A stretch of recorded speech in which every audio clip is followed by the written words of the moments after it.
Okay, we're ready. Okay. I'd like to, good morning, ladies and gentlemen. I'd like to call the meeting for the Oxnard City Council Public Works and Transportation Committee to order. We'll take a item A, roll call, posting of the agenda, information, flag salute. The mayor will lead in flag salute. May we take a roll call, Madam Clerk, please? Member Flynn. Present. Member McDonald. Here. Chair Perello. Here. The agenda for this meeting was posted in the City Hall kiosk on Tuesday, July 7th.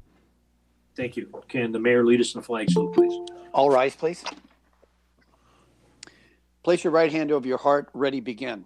I pledge allegiance to the flag of the United States of America and to the republic for which it stands, one nation, under God, indivisible, with liberty and justice for all. Thank you. Madam Clerk, do we have public comments on items not on the agenda? Yes, Chair, we have one from Armando Vasquez. Okay. Can we?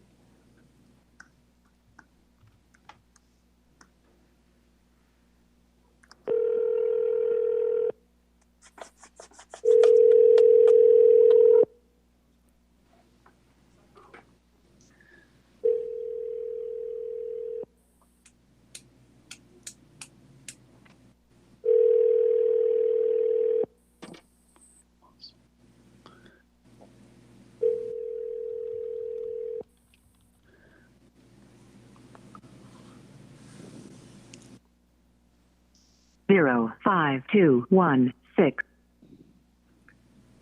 Okay, so he's not answering.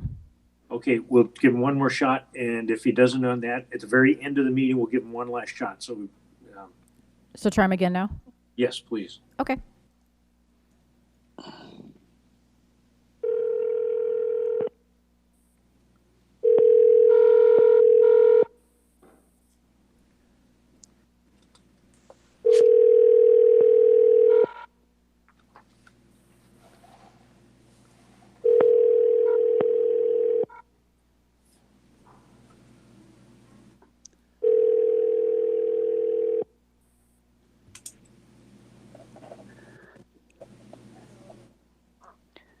Five 2 1 6 4 5. Okay, Mr. Vasquez, we somehow are not making connection. We'll give you one shot at the end of the meeting if you're listening. We'll move forward. The first item on the agenda is the consent calendar, the consent agenda, City Clerk's Department approval of the minutes. Have the board committee had an opportunity to review the minutes, and do we have a recommendation? Move approval. Second. Roll call, please. Member Flynn. Aye. Member McDonald. Yes. Chair Perello. Yes. The motion to approve carries 3-0.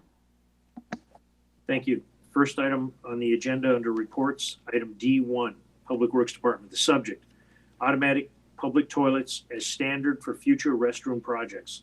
The recommendation, that the Public Works and Transportation Committee recommend that the City Council approve and authorize the city staff to adopt prefabricated self-cleaning automatic public toilets as the standard restroom for future park restroom projects.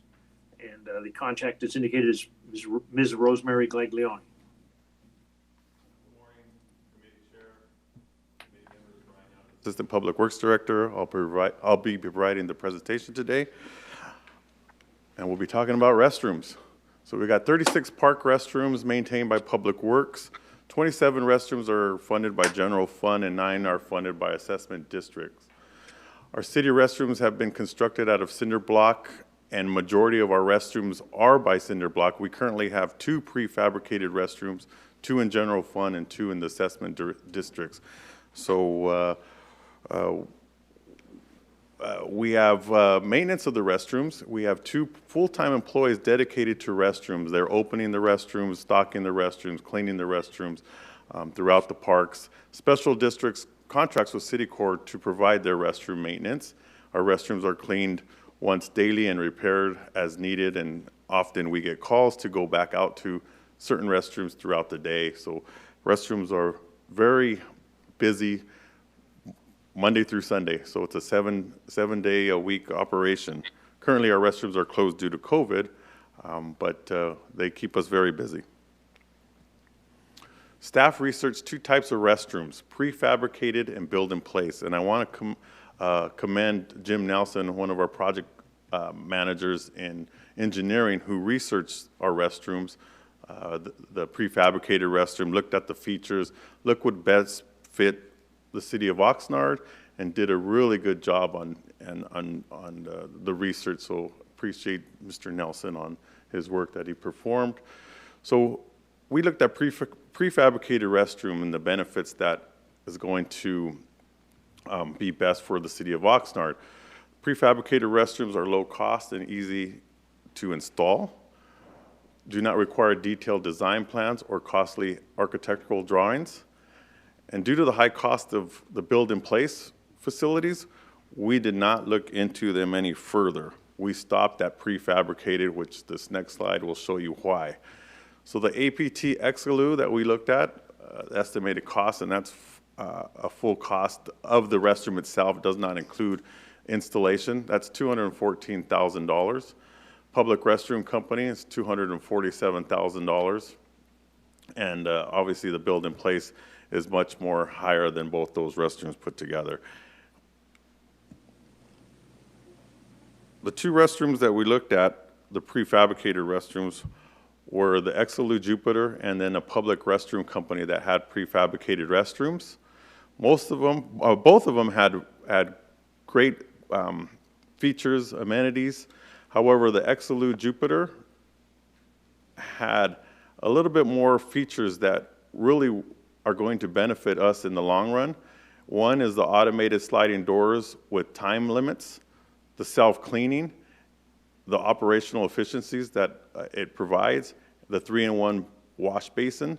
So those are some of the features that we as staff said, wow, these are going to make a difference in operational needs and also our budget. And I'll be discussing those as we move along in the presentation.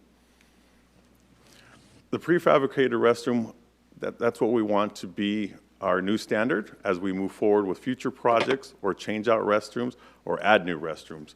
They provide a minimal footprint, ADA accessibility, easy to install, and actually we can relocate a restroom if we need to.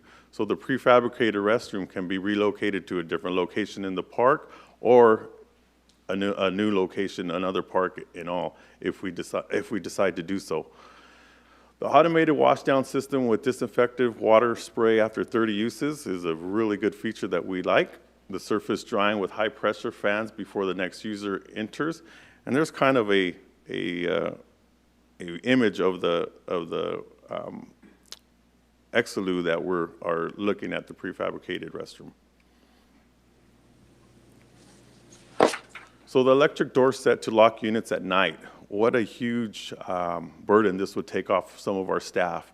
So these Exelou system can be pre-functioned to open in the mornings at a certain time and close at a certain time in the evening.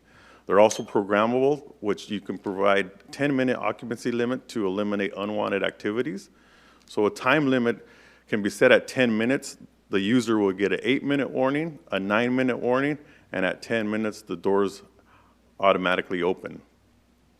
This Exelou actually meets the Ventura County COVID-19 cleaning sanitizing protocols for reopening restrooms, which means daily cleaning and 2 other visits to the restroom to wipe down high-frequency locations and to restock 2 additional times throughout the day. The Exelou benefits, maintenance costs can be reduced, and that's by the locking and closing themselves. The programmable 10-minute occupancy limit, which is great, hopefully keep vagrancy and vandalism to a minimum. 3-in-1 wash basin with components built into the restroom walls. So this eliminates people from trying to take some of our supplies in the restroom, and it also helps with vandalism. And one of the things that nobody really thinks about is it's a 3-inch connection from toilet to the sewer. We do get a lot of clogs in our restrooms because people are throwing things in there that they shouldn't be. This system has a 3-inch connection from the toilet to the sewer, which will help eliminate some of those clogs. So that is another feature that will benefit us. custom design, we can design them to the needs we want. Full tile, whatever we design outside, kind of to match a theme. Whatever we desire to design these restrooms, we can. That's an option. And obviously the automatic wash after every 30 uses is a great benefit to us. Helps us keep those restrooms clean throughout the day. So the prefabricated ATP is something we want to create as a new standard restroom for all future park and restroom project. And there's a couple of images of the Exelu Jupiter that's on the slide there. One is pretty basic, and two is kind of the detailed more of the design that, you know, again, we can choose to what design we want for those exterior of the restroom as well as the interior. The average cost to purchase the automatic public toilets, again, ranges from $197,000 to the $214,000, and that, you know, depending on what you want to do with the interior and the exterior, that's the extent of the range that those restrooms go for. Installation cost is separate and will be done by lowest bid on project by project basis, and funding will be identified at the time of purchase and installation. Right now we have two projects in design, one at Community Center East Park and Pleasant Valley Park. So those facilities are in design, and we are waiting to purchase the prefabricated restroom to be installed in those restrooms after our approval from City Council. I'm here to answer, that concludes my presentation, here to answer any questions you may have.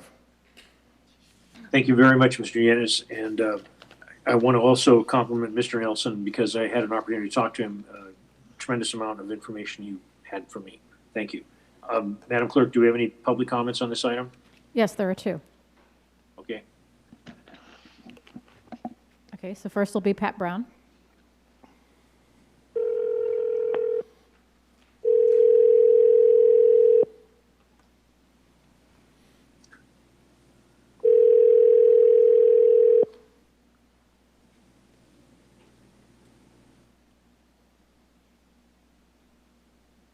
Hi, Pat. Hello? Hi, we're on item D1 for Public Works and Transportation, the restrooms. Please begin, 3 minutes. Yes. I understand that this is on the restrooms, Right. and I understand that they want to put the automatic ones in the future. And I have attended a number of the Parks and Rec meetings, and they quit having them with this ANOVA thing. But But anyway, the problem is that all of those restrooms in most of the parks are in just terrible, terrible condition, and they need the automatic for all of them, not just the new ones. And the new ones will be one every 3 or 4 or 5 years, something like that. We'll create a new one maybe at the most. You ought to go out and take a look in all of the restrooms in the parks. They are in absolutely terrible, terrible condition. They were showing slides of the pictures of them at the Parks and Rec meetings, and they're just in terrible, terrible shape. So I would suggest you just put in another request, and that is to go out and look at all of these and take pictures in them and decide what else you got to do with the parks that we've already got. So that's my comment. But we could have these automatics in all of the parks, not just in a new one here and there. So that's my opinion. Thank you. Committee Chair, this is Brian Yanez. Yes. We did share some of this information with the ad hoc committee from the Parks and Recreation and Community Services Commissioners, and they were in support of this prefabricated restroom. And I think Mr. Roger Poirier, the chair, also submitted an email in his support of the restrooms and the direction we were headed. Just for the record, do we have the names of the people who were on the ad hoc committee? Roger Poirier and Angela Whitecomb. Okay, thank you. Okay, the next speaker is Gabriel Turan.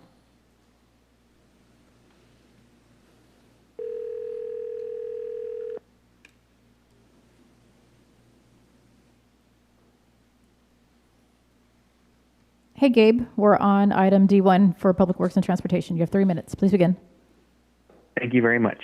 Good morning, Chair and committee members. My name is Gabriel Tran. I'm one of the commissioners for the Parks, Recreation, and Community Services Commission. And as Mr. Yanez had alluded to, the ad hoc committee for park facilities for restrooms specifically was approached about this, and in the staff report it does state that they were supportive. I'm not on that ad hoc committee. However, looking over the agenda item and looking over the staff report, I am in support of this. And as Ms. Brown had mentioned, the state of our restrooms in many of our parks has really gotten to a really bad place, and especially our higher traffic or our lower income neighborhoods where our restrooms are just really beyond repair in some cases. Looking at these prefabricated options, though, I just have a couple of questions. One being that with the automation, it looks like flushing and cleaning of the restroom facility itself is automatic, which is great. I am curious about failure rates, how long that system typically lasts, and if it does malfunction or break, what it costs to repair or replace just those self-cleaning systems. And, is there any kind of warranty that comes with the prefabricated piece? And then can the 30 uses be programmed to a lower threshold for a cleaning for more higher foot traffic restrooms in some of our busier parks? It looks like the stainless steel is kind of a given. It's built in, unfortunately, but if you look back on previous meetings, there was a case made for porcelain toilets in some of our restrooms, and other cities who have done that successfully, and how that looks aesthetically. And then lastly is I saw in the staff presentation, there was one example of one of these units. I had paintings on the outside, and if this is going to be one of the design standards for our parks moving forward, I'm wondering if engaging the community to have murals painted on the outside, much like how we've done with the electric boxes in downtown, could be done with these as well, to add to the aesthetics, but also to mitigate graffiti in the future. And those are my questions and comments, and I appreciate the presentation. As I mentioned, I am in support of this. Thank you very much. Thank you. We have another speaker lined up. Madam Clerk? Yes. Roger Poirier.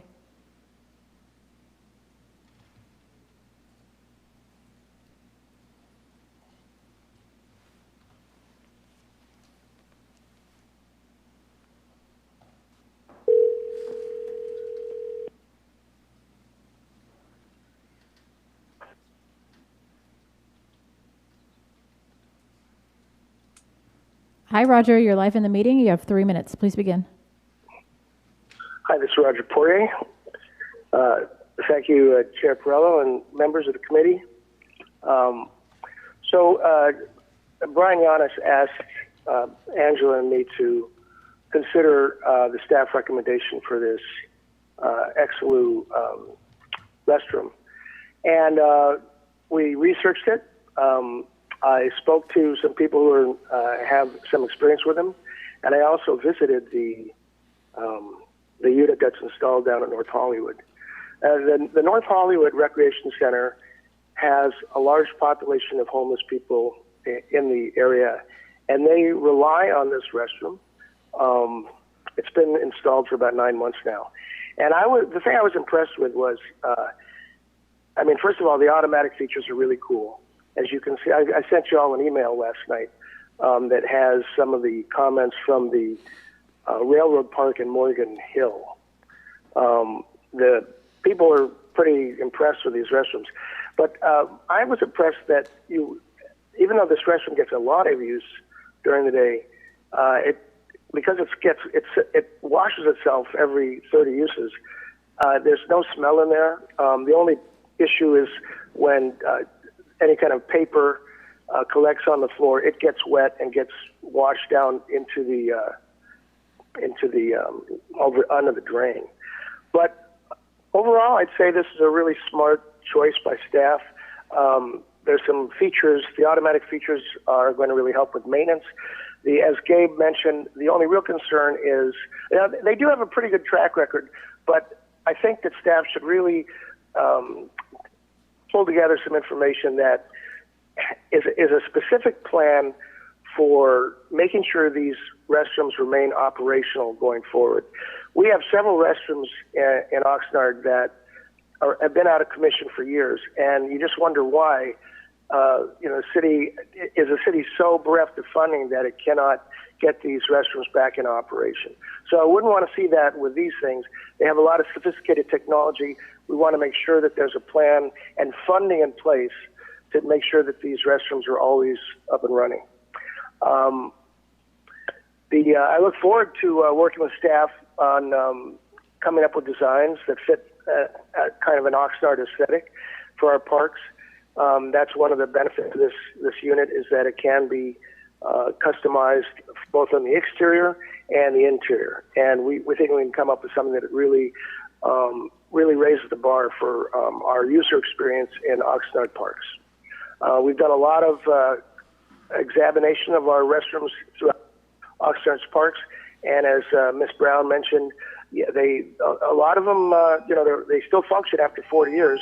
We want to make sure that the Exelou also is going to be operational for decades to come. Thank you very much. Thank you. Any more comments, Madam Clerk? No, not on this item. Okay. I want to thank the people that spoke. I want to Parks and Recreation Commission, the chair, for taking the time to go down to North Hollywood Park and visit the site. Thank you very much for sharing that information with us, all of the speakers. We'll start with the council, with the committee members. Have a comment?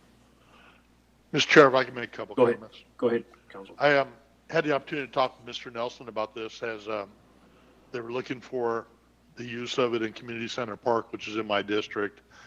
And when he first told me that they were considering an automatic restroom, I have to admit I was a little bit skeptical.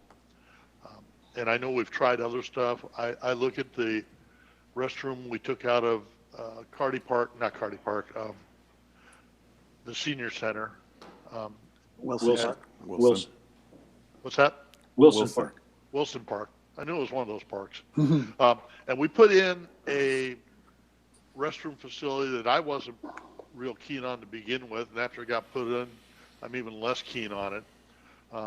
But we tried something different. It just, in my humble opinion, it didn't quite work out. But I looked at this. I sat down with Mr. Nelson, went through this, and I have to tell you, the gentleman did his homework. He had a lot of information, and by the time we were done talking about it, I walked away thinking this is probably the way we should be going. I think this is phenomenal.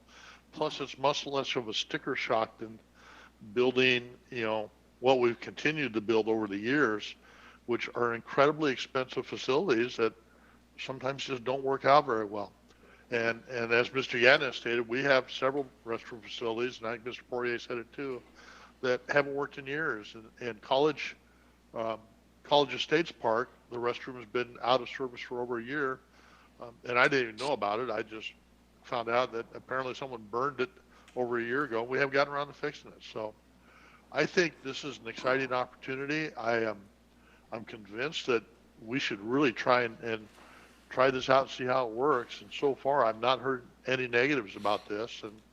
And I don't know about anyone else, but I know out in the beach area, there is one restroom that if it doesn't get locked at a particular time at night, some of the residents out there raise Cain with us about this. And so this will help in that regard. It will reduce a lot of staff obligations and allow them to work on other things. I think this is an excellent find and an excellent effort that we should move forward with the recommendation. Thank you, Mr. Chair. Thank you. Mayor Flynn? Yes, I mean, it's amazing the amount of time that was put into this, both by the staff, Parks and Rec Commission, committee member McDonald. Obviously, a lot of knowledge, a lot of background knowledge. One of the things I think that we've had to kind of think outside the box here is that the use of restrooms today in parks are used oftentimes for completely different reasons than the restrooms that we built 40, 50, and 60 years ago. 40 and 50, 60 years ago, arguably, if we had a homeless problem, it was, I remember it. I mean, growing up here, there was one guy that walked around town. I even remember his name. I was an altar boy and served at his funeral, out of all things. And I remember him and him walking around town. And it was very rare that somebody that was homeless was actually in the park using a restroom. I'm not saying that that didn't occur, but it was very rare. And today, restroom facilities are used, in essence, the way that people would use a restroom in their home. They're used to bathe in the sink. They're used for all kinds of purposes. And as has always been the case, anywhere, potentially illicit activities can and do take place in restrooms. I remember when there was a restroom at Plaza Park. Believe it or not, there was a restroom at Plaza Park. I remember that, and there were issues with that restroom. That restroom was removed because of those issues, because of illicit activity. There was a restroom in Thompson Park at the Rose Park neighborhood. That was removed at the request, I think, of the neighbors and police department because there was so much illicit activity going on there.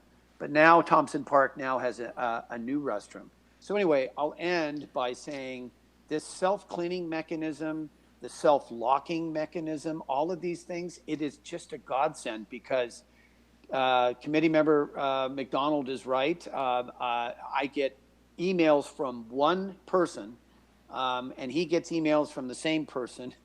And that person, anytime that the bathroom is not locked at dusk, then we get an automatic email. And so the fact that these will lock themselves, they're time certain, and most importantly, the chair of the Parks and Rec Commission said, Roger Poirier, that he went down to this restroom. He said it was used often by the homeless, and that it didn't smell. I mean, that's just a miracle, and it's because it's self-cleaning. So I think this is a win-win situation, and I want to thank the Public Works Department and Brian Yanis for doing their homework, and also Jim Nelson for also, pursuing this project. Thank you. A few comments on this. I really think this is the other two committee members couldn't say it any better than I could say it. I think the city needs to go this direction. One thing, anything that a human being can make, another human being can destroy. So we need to be aware of that. One of the things that has come up is a question about parts, if we can get parts. This is made overseas and New Zealand, way ahead of their time, in my opinion. I'm grateful that there are sites, and I'm grateful that the chair of the Parks and Rec went down to Hollywood to look at it. I was given the same opportunity. We can get standardized parts. A couple of questions that I got, we'll start from the top. I like the concept that we could potentially save because of the bathroom opening and closing automatically. But just for instance, in this specific, very specific instant, we have somebody in the bathroom at closing time, they take care of business, the door opens up, but they don't get out. And then the door locks permanently till the next day. How do we prevent that? I could see somebody just having a real good time at the city's expense doing that. The second question, the bathrooms appear to be unisex. There's not men or women bathrooms. They're unisex bathrooms, apparently. The third is, as mentioned by both council members, and I'm well aware of it. We have had fires because they're concrete block, cinder block buildings, but the roofs are made of wood. And we have various knuckleheads and people with bad intentions that set fire to the roof from inside the bathroom. Is there wood involved in these? Because those same type of people, and that is not a derogatory comment on people, the people with the same ill intentions will be here after we install these. The photographs of the bathrooms, they show one unit with 3 doors. Do all of the units are 3-unit bathrooms? And it sounds very nice that they can be lifted and moved to another site. I do appreciate the member of the public that asked if the the cycle of every 30 uses, it can be, if we can alternate that, if high traffic areas, if we can alternate that. The sink, I'd like to have Mr. Yanis explain to the public about the sink, because I do remember Mr. McDonald is right. That bathroom that went into Wilson Park at the time, I was told, was called a Portland loo. Well, people had a good kick out of taking socks and put them down the drain, plugging up the drain, and just causing all kinds of problems. And it wasn't because they were being nice. They were trying to do some damage to the city of Oxnard. The issue of porcelain and steel, I remember advocating it at Parks and Rec. I do understand the classiness of having porcelain, but I also understand the rationale of common sense. We'll have porcelain in our homes, but when we have high areas of use where we can have people with bad intentions, it's easy to destroy a porcelain toilet. It's much harder to destroy a stainless steel one. The issue of the pipeline, the 3-inch pipeline going into the sewer line. What is the size of the sewer line when the toilet goes into the sewer line? Is it larger than 3 inches or also 3 inches? I believe those are my, one last thing. On the staff report, it mentioned that there's signage. I'm assuming we can do the signage in bilingual also. The comments from Ms. Brown about changing all the bathrooms. This is a classic one. I mean, you know, if the city has the funds, we can do a lot of things. If the city doesn't, we can't. I feel I needed to say that. Again, if we can have some answers to those questions, I'm in support of this. I am really appreciative that we're looking at something like this.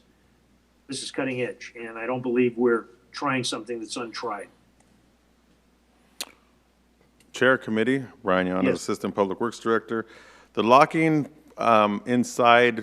locking a person inside, there is a sensor inside that can detect that there is a person in there, so it will not lock until that person exits the building. I have not heard, we looked into that with other municipalities and people that have the XLU and have not had that issue. But there is a sensor, the doors will open, it will not lock until that person or someone exits that facility. Thank you. They are unisex. In regards to fire, the material is I'm not going to say will not catch fire, but the material used is retardant as possible. The program 30 flushes, yes, we can reprogram to different amounts or different times of flushing or cleaning the restroom after so many uses, so that can be programmed. Porcelain and steel, this unit only does come in steel. However, we've been working with the Parks and Recreation and Community Services Commission on at least providing a porcelain lid, and that we can have that for this model. So there will be a porcelain seat for these restrooms. The pipeline is 3 inches, and I'm not sure the size of the sewer lateral on that, but it is a bigger inch restroom that will go into the lateral. So it's bigger than the normal restrooms that we currently have. So hopefully provide some less clogging of those restrooms. And On signage, the issue of the sink, and as far as currently the size and the depths of the sink allow people to basically treat it as a laundromat. And my understanding is there is something different about this sink that's going to prevent that? the sink is really low cavity. It's really mainly to wash your hands. It doesn't provide people to fill up a sink and wash their clothes and put their laundry in. So hopefully that will eliminate some of the people and the users that may be using the sinks as a laundromat. So Okay. And I forgot to ask one last question. I was choked up. With respect to the differences in the prices, they range from $197 to $214, so $17,000 price difference. Some of the suggestions about the designs on the outside and various different things, how much of the $17,000 would that eat up? Ooh, do you have? And that's okay. I'll tell you, I'll withdraw that question. I'll withdraw that question. I just want to throw in my 2 bits as one council member who worked as a postmaster, as a postman in Santa Paula with people that were on the athletic teams, adult athletic teams. And they used to talk about when brand new porcelain toilets and sinks would be put in, how the bets were taking that it wouldn't last X number of weeks because vandals enjoyed breaking the porcelain. I'm a firm believer in the stainless steel. I mean, if somebody wants to bang the hell out of it, we still have a working stainless steel toilet or sink. And that's just my bias. I don't like having to replace things, especially when you can't find the culprit who did the damage. But I thank you very much for the presentation. Do we have a recommendation on this? If not, I will move the recommended action. Would somebody else like to move this? No, I'll second your motion. Okay. A roll call, please. Member Flynn. Aye. Member McDonald. Yes. Chair Perrello. Yes. The motion to approve carries 3-0. Okay, thank you very much. The next item is the Public Works Department. Subject, grant resolution for active transportation program, highway safety improvement program, and allocation of funding for local road safety plan and sustainable communities grants projects. The recommendations, three-part recommendation, and I'll read it. The recommendation that the Public Works and Transportation Committee recommend that the City Council approve and authorize. Number one, the adoption of a resolution authorizing the city manager to submit grant application and execute grant agreements, if awarded, for active transportation program and active transportation program quick build sub-project in partnership with Southern California Association of Governments, SCAG, and Highway Safety Improvement Program, authorizing the finance director to submit financial reports and claims for the use of the grant funds, and authorizing the public works director to designee to submit non-financial reports. Number two, the budget appropriation recognizing grant revenue in the amount of $72,000 for transportation state grant funds, fund number 210, and $7,200 for traffic safety matching fund, fund number 182, to the local road safety plan project 213102, and number three, the budget appropriation recognizing grant revenue in the amount of $410,000 of transportation state grant fund, fund number 210, and $53,121 of roadway maintenance and rehabilitation account matching funds, fund number 185, to the mobility plan for sustainable communities project 213103. And it indicates Ms. Rosemary Gaglione. Please, staff, take it away. All right. Good morning, Chair Perrello and committee members Flynn and McDonald. I'm Tatiana Arnaud, your city engineer. I'm here requesting a resolution to apply for several transportation grants, as well as to allocate funding for grants that were recently awarded. The recommendation that the public or that staff is seeking is one, the adoption of resolution authorizing the city manager to submit grant applications and execute grant agreements if awarded for active transportation grant program and active transportation program quick build project in partnership with the Southern California Association of Governments, otherwise known as SCAG, and highway safety improvement program, and authorize the finance director to submit financial reports and claims for the use of the funds.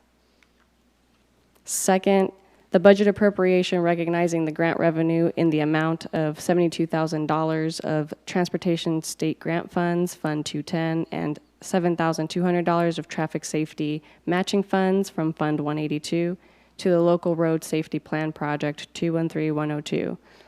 And finally, number three, the budget appropriation recognizing grant revenue in the amount of $410,000 of transportation state grant funds from Fund 210 and $53,121 of roadway maintenance and rehabilitation account matching funds from Fund 185 to the Mobility Plan for Sustainable Communities Project 213103. So really, in short, I'm here to request authorization to apply for a total of 8 grants. 3 of these are under the Active Transportation Program, and the other 5 are under the Highway Safety Improvement Program. We were also successful in obtaining 2 grants we previously applied for, and we are requesting the grant revenues be recognized and the projects be created for those 2 grants. So the purpose of the Active Transportation Program projects is to provide healthy, active modes of transportation, encourage biking and walking, increase safety, advanced greenhouse gas reduction, and with a focus on disadvantaged communities. We've obtained a few ATP grants previously. Currently in construction is Rose and Gary over by Oxnard College. That one is actually close to completion. We currently have the Oxnard Boulevard bike lanes in design, and in the queue we have the Edding Road Sidewalk and Bike Lanes project, as well as the Class 1 bike path from Camino del Sol to Cooper Road, which will begin later this year. The first ATP grant application is intended for safe routes to school safety and enhancements. The proposed project will request up to $2 million of grant funds with no local match required. There are two components to this application, the first of which is for infrastructure and is intended to design and construct things like curb extensions, high visibility crosswalks, ADA improvements, and signage. This will be adjacent to the 6 schools listed on this slide, which include Ramona Preschool over in La Colonia neighborhood, Curran Elementary, Fremont Middle School, Harrington Elementary, Kamala Elementary, and Lemonwood Elementary. Here's a map showing the several locations where these improvements are proposed. They're scattered throughout the city, a couple in the north side, central area, and then a few down in the south area of the city.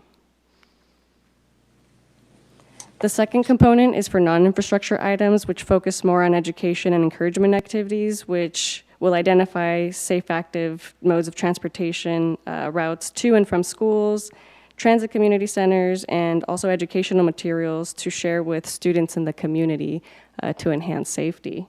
We anticipate being able to include schools beyond the 6 listed under the infrastructure component, but the final number will really depend on the final grant amount that is awarded, if it's awarded.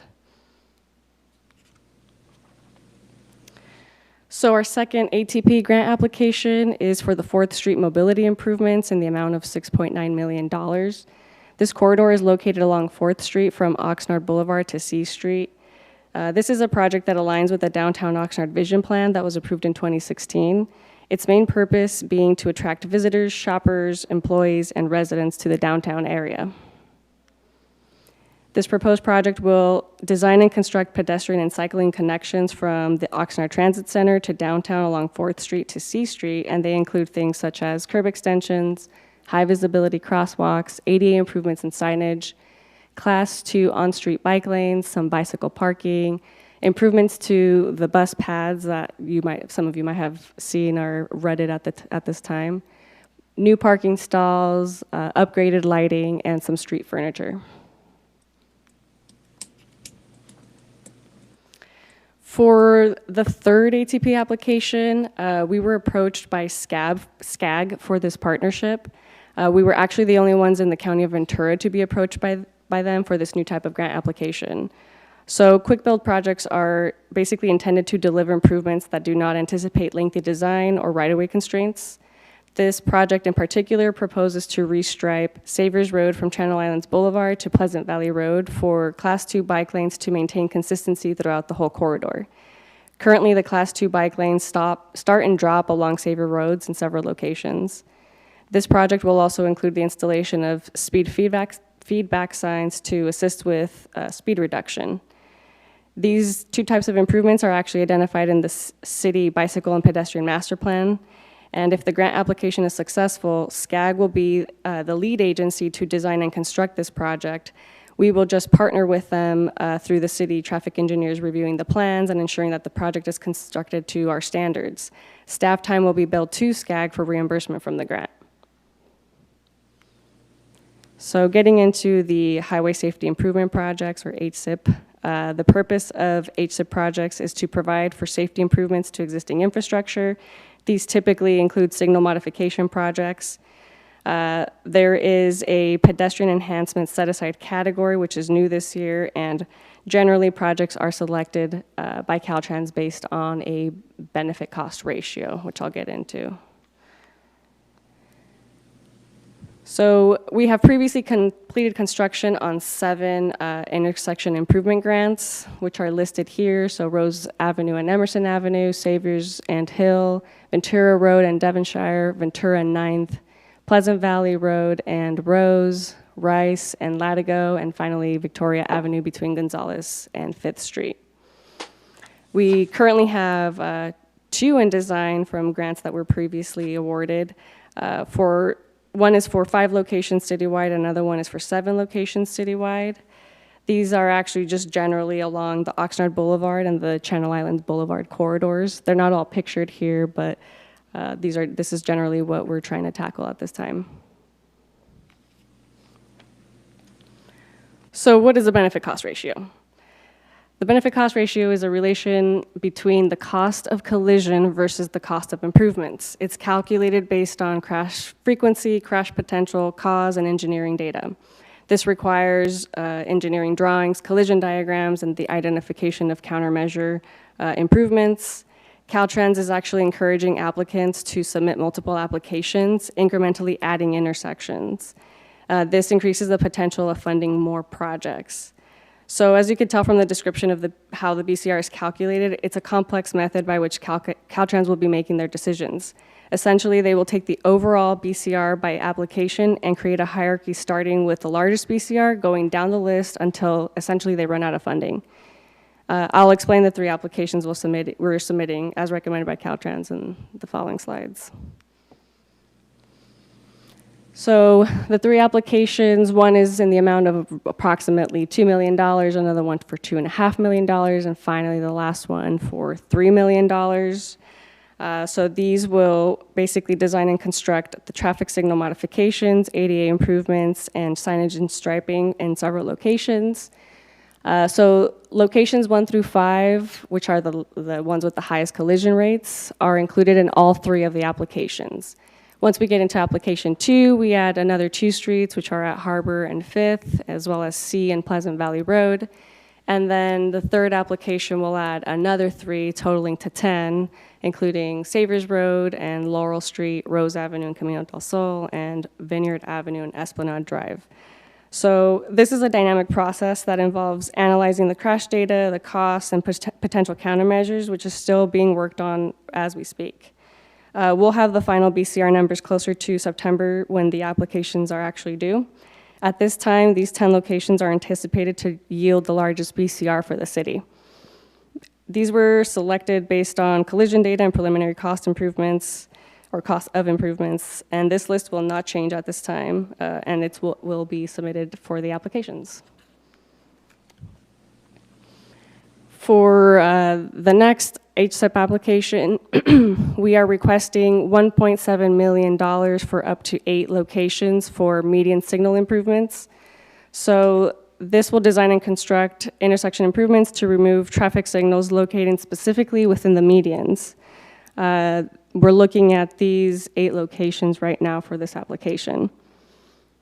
Since each of these intersections require the exact same improvement, for example, removing the traffic signal from the medians, the BCR will not change much. Therefore, only 1 application excuse me, is recommended for this application.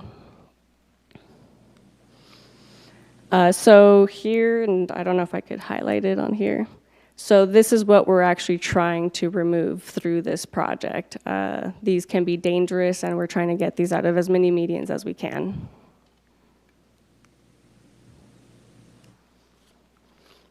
And finally, the last grant application we are seeking approval on is the Ramona Preschool Pedestrian Crossing Enhancements Project in the amount of $250,000. This will design and construct curb extensions, high visibility crosswalks, ADA improvements, and signage. This is actually a second opportunity to fund the project in this location. Ramona Preschool was also included as one of the 6 schools in the ATP application mentioned earlier in the presentation. So now getting into the planning grants we were successful in obtaining, we received $72,000 from Caltrans to create a local roadway safety plan. This document will identify intersections and roadways with safety issues, analyze the accident data, identify ideas for solutions, provide prioritization lists for future projects, position the city to qualify for future HSIP grant funding, and the final plan will return to City Council for adoption. Here's an infographic of the process of developing such a plan. We will actually be going out for an RFP and hiring a consultant to help us develop this plan in its entirety. So we also obtained $410,000 from Caltrans for the Sustainable Transportation Planning Grant. These funds will create the mobility plan for Sustainable Communities Planning document. It will focus on needs of Oxnard's disadvantaged communities. We will conduct outreach to all community stakeholders and coordinate with local partners for outreach being conducted by community groups. Also, the plan will identify the greatest need for all types of transportation choices and better position the city to compete for future grant funding. This plan will also return to City Council for final adoption. So this plan will generally include complete streets components, bicycle and pedestrian improvements, transit connection needs, safe routes to school, a Vision Zero component with the goal of eliminating fatalities and serious injuries. We will be revisiting the 2011 Bicycle and Pedestrian Master Plan, as well as the 2015 Transportation Demand Management Plan through this process. As for the financial impact, the ATP grants, including the ATP Quick Build partnership with SCAG, do not require any local match. The HSIP grants do require a 10% local match, which can be funded through RMRA. Upon notification of award, the city, or we will return to council to recognize and appropriate the grant funds and any required local matching funds. As for the grants that we were successful in obtaining, this does require a budget appropriation in the amount of $72,000 for the local roadway safety plan and another $7,200 in matching funds as well. After this appropriation, the Traffic Safety Fund 182 will have an unassigned fund balance of $321,000. For the Sustainable Transportation Planning Grant, we require a budget appropriation of $410,000 in the Transportation State Grant Funds and $53,121 in the RMRA matching funds. After this appropriation, the RMRA Fund 185 will have a projected unassigned fund balance of $3.05 million. This does conclude my presentation, and I am happy to take any questions. Thank you very much. I appreciate your presentation. And I apologize that I read the staff recommendation. We had to hear it twice. My screw up. We have one public speaker on this, Ms. Pat Brown.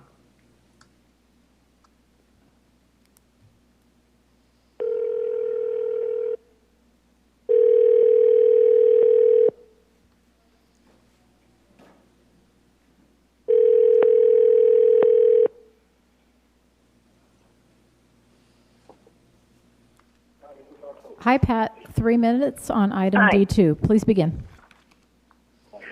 So we're on number 2, Yes, ma'am. the reports. Yes. Is that correct? Yes. Okay. I have some real concerns. I'm wondering where all this money is going to come from, because our roads are in, a lot of them are in really bad shape. And I don't know, what all we can get as far as grants and that sort of thing, but we're going to have to do something, because it's a lot of people in Oxnard are complaining. I hear about it, not necessarily from my neighborhood specifically, but from people around all over Oxnard. So this has to happen, and as much of it as possible, I would say. And like Rice Avenue is in terrible shape north of the railroad tracks, and we have problems all over town. I know that the truckers, I know that their big hauls are chipping away at our streets, and I know it's really hard. But somehow or other, we got to make this work, because the trucking industry, because of the food and whatnot that we have here, is one of our best assets. So we have to continue with that. We have to make it so it's comfortable for that, and just deal with it in some way or other. But if we could find some way to do this quick and easy, so that we can spend less money doing it, I think the more we can do, the better. at this point. That's my comment. Thank you. Thank you. Madam Clerk, no more speakers. Right. Okay, thank you. Committee members, do you have any comments or questions, please? Yes, Mr. Chair. I just want to thank the city engineer for the outstanding presentation. I wanted to go back to the Ramona school slide just quickly, if we could.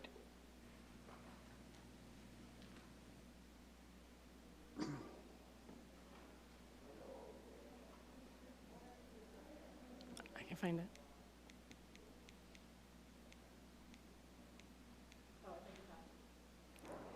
I think he's looking for the A2. Are you looking for the 6 locations for the schools? There. It's no, the other one, you actually passed it. So it was the one specific just to Ramona School.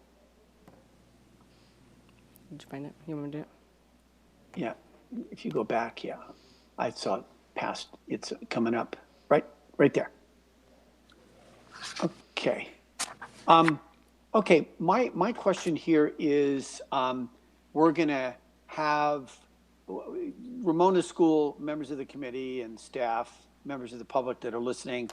Ramona School had the tragedy of a pedestrian being killed, unfortunately, tragic accident.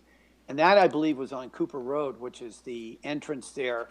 So I see where it says high visibility crosswalks will be always stop controlled.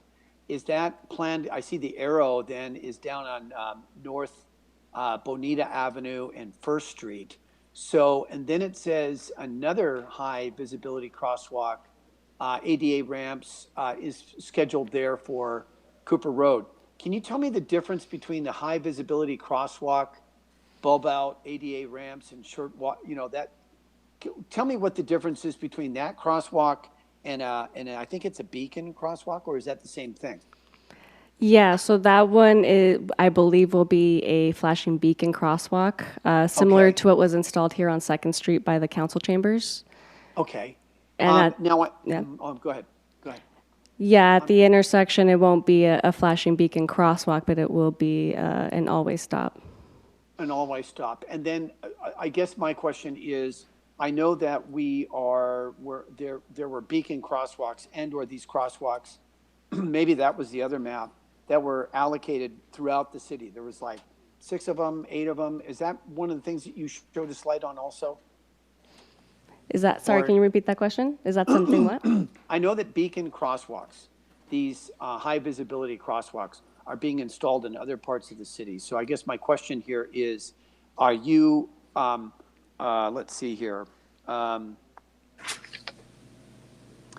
there beacon crosswalks being installed throughout the city that are separate from this whole presentation and this thing here this evening? I would like to know, because my question is that my understanding is that the Ramona School was not slated to get a beacon crosswalk with certain grant funding, but now I'm seeing actually it is getting a crosswalk. So I don't know how that changed, because I know I was concerned when I asked Mr. Giannis, I had spoken with him about it, and I was speaking about Cooper Road, and he said, yeah, Cooper Road at one point wasn't one of the places that was scheduled to get a beacon crosswalk. So my first question was, is a high visibility crosswalk the same thing as a beacon crosswalk? And you said, yes, it is. And I'm just wondering, then these other beacon crosswalks must have been on a previous item, or tell me about that.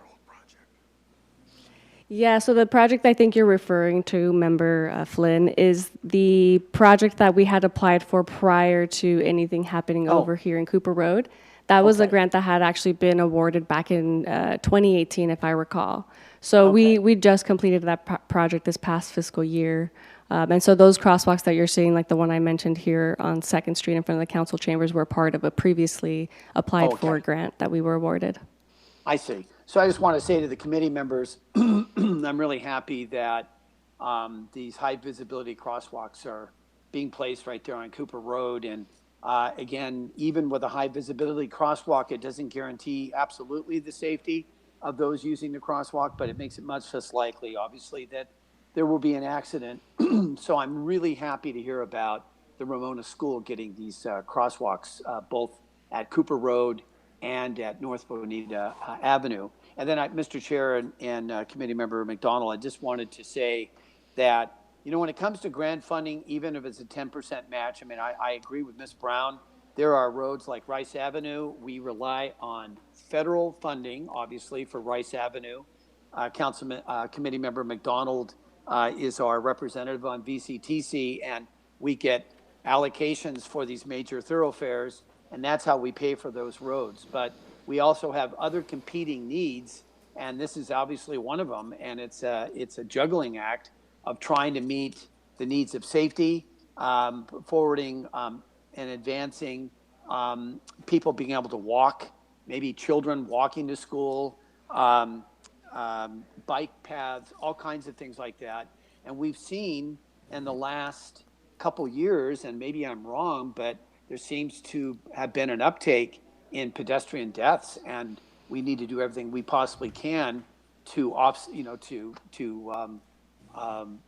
lower that number, if not eliminate them from the city. So really happy about this item, Mr. Chair and Committee Member McDonald, and in particular, I'm really happy about the Ramona School. Councilman McDonald? I have no comment. Ms. Ernie, thank you very much. And again, the slides are numbered so that we can find them again. And thank you very much for the presentation. I just, little touchy ground here, but I'd like to remind at least what was in the press on this particular death. People had allowed an underage person to drive a vehicle. That underage person did not qualify for a driver's license. And that needs to be not forgotten. All schools and all children, no matter where they are in what state, county, city, or country, are valuable. But facts are facts. The issue with the presentation on, if we can go to slide 10, something else I'll just throw out there. Slide 10, I think, was a perfect example, and one I'm not going to miss the chance to say something. I recently had somebody tell me that when you go to the city of Boston, you can self-guided tours throughout the city and other major metropolitan areas, which Oxnard may not be a major metropolitan area, but someday it's going to get, and we are working collectively to get it a hell of a lot better than what it is. The line and the sidewalk, there's self-guided tours. If you follow the colored line, like follow the yellow brick roads, you can get to places without having to sign up for tours. You can self-guided. We have many historical areas in our city. We can take advantage of that. I just didn't want to pass that up. On this same slide, the same pitch, we have the items that are coming up. Curb extensions. My understanding, because it is done in my neighborhood, a curb extension is where the sidewalk butts out into the normal lane of traffic. If Ms. Aronot, is that what a curb extension is? Yes, that's correct. Okay, I just want to pass on. Former Mayor Tom Holden, I had to show him, and he was gracious enough to go and take a look. When they put the curb extension in the neighborhoods, there is a learning process by the people that live in those neighborhoods, and they drive right over the curb extension, usually at night, scaring the heck out of them and damaging the wheels of the cars. There will be posts put on there. It's recommended we glue them on because they get taken out randomly. But that's just one thing. There is a learning curve with these improvements, safety improvements going into a neighborhood. The item that was mentioned by Ms. Brown, the first item, we're asking for permission to apply for grants. The second item, we're explaining what we're doing with the funding that we received from the applications of the previous grants. A question I have of Ms. Aronot or staff, do we have enough people to continually get these grants completed, applied, and turned in on time? And whatever we're doing a good job, but do you have enough people? Do you need help in that area? Yes, actually, we've been staffing up quite a bit, and at this time, we're confident that we will be able to execute these projects successfully in a timely manner. Okay. And just from looking at the photograph, again, and I'm grateful that the photographs are numbered, the slides are numbered, people can pick on it. When we look at the one of Saviors Road and the improvements on Saviors Road, slide number 11, it's a scary when, that's a great picture. There's nobody driving, but in the morning and in the afternoon, especially at the times of year when it's darker earlier, and it's darker early and darker earlier in the evening and in the early morning hours, it is a scary proposition whether there's a bicycle lane there or not. We have a tremendous amount of people that are advocating for bicycle lanes. It doesn't appear that we're going to widen the street, so people will have to learn to drive with the bicycles, and it would be, I think, maybe public service message. If you're going to ride a bicycle and it's going to be any chance you're going to be driving your bicycle in any darkness, for God's sakes, have some kind of flashing device so people can see you, because the mayor is right. There's been an uptake on pedestrian being injured, bicycle also. But in a lot of these cases, they're hit and run, leaving somebody to die in the street or be hit by another vehicle. Those are not high compliments to the residents that live in the city. The majority of people would never do that. Those that have done that, they bring down the entire city. And that's not something that elected officials can, snap my finger and make it change. We need to be aware of that. You got to pay attention. And the other part is those people riding or walking on the street in dark colored clothing or no lights or anything, you're not seen. You're not seen. And other than that, I don't have any questions. I appreciate the presentation. Do we have a recommendation from the council? Move the recommended action. Second. Okay, roll call, please. Member Flynn, Aye. Member McDonald, Yes. Chair Perrello. Yes. The motion to approve carries 3-0. Thank you. Moving on to the next item on the agenda, D3. The subject, update on testing efforts in the Oxnard waterways portion of the Channel Islands Harbor. And I will read the recommendation in one-line sentence. That the Public Works and Transportation Committee receive and file a report on water quality monitoring efforts in the Channel Islands Harbor and provide staff with comments. And it states the presentations from Ms. Gaglione again, but I'm not sure who's going to be Mr. Adam Smith. Mr. Adam Smith, take it away, please. Good morning, Chair, committee members. Adam Smith, Interim Special Districts Manager, here to provide you with an update on the testing efforts in the Oxnard waterways. So today will be a receive and file report, and hopefully the committee will provide staff with comments at the conclusion. So here's a map of our assessment districts in the city. We always welcome and encourage residents to find out more about the assessment districts by following the link at the bottom of the page, or the slide. Today, though, however, we're going to be looking at this area of the map. Zooming in a little bit, it's the area. It's the north portion of the Channel Islands Harbor, what we call the Oxnard waterways. So in June 2018, an algal bloom occurred in the harbor, which was followed by a widespread low dissolved oxygen event in the harbor.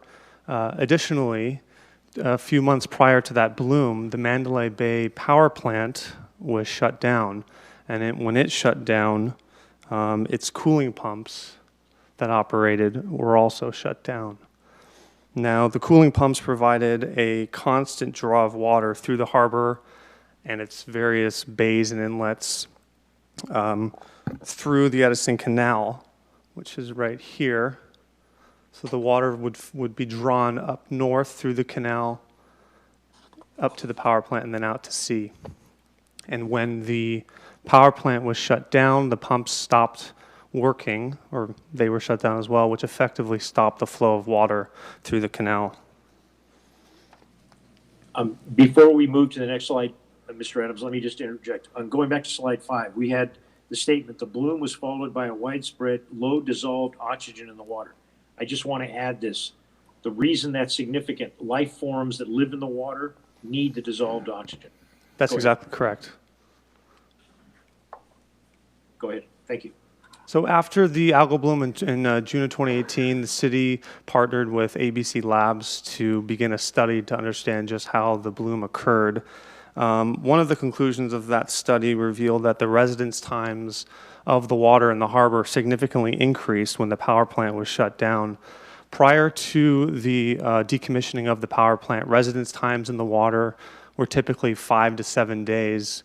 But then after the power plant was shut down, It was revealed that residence times of the water increased from 15 to 17 days. That's how long the water would stay in the southern portion of the harbor, and up to 53 to 70 days at the upper end of the canal and the back basins.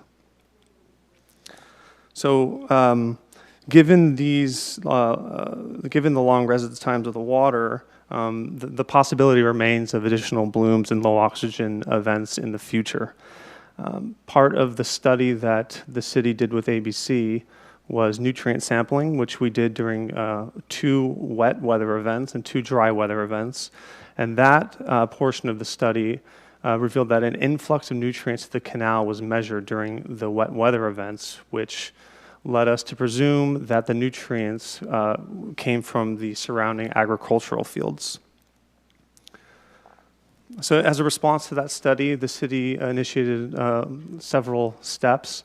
An automated sensor package was deployed in summer of 2018, which measures dissolved oxygen and chlorophyll, which, depending on their levels, can help to predict future algal blooms, as well as sensors. Those sensors were at 4 locations in the northern part of the harbor.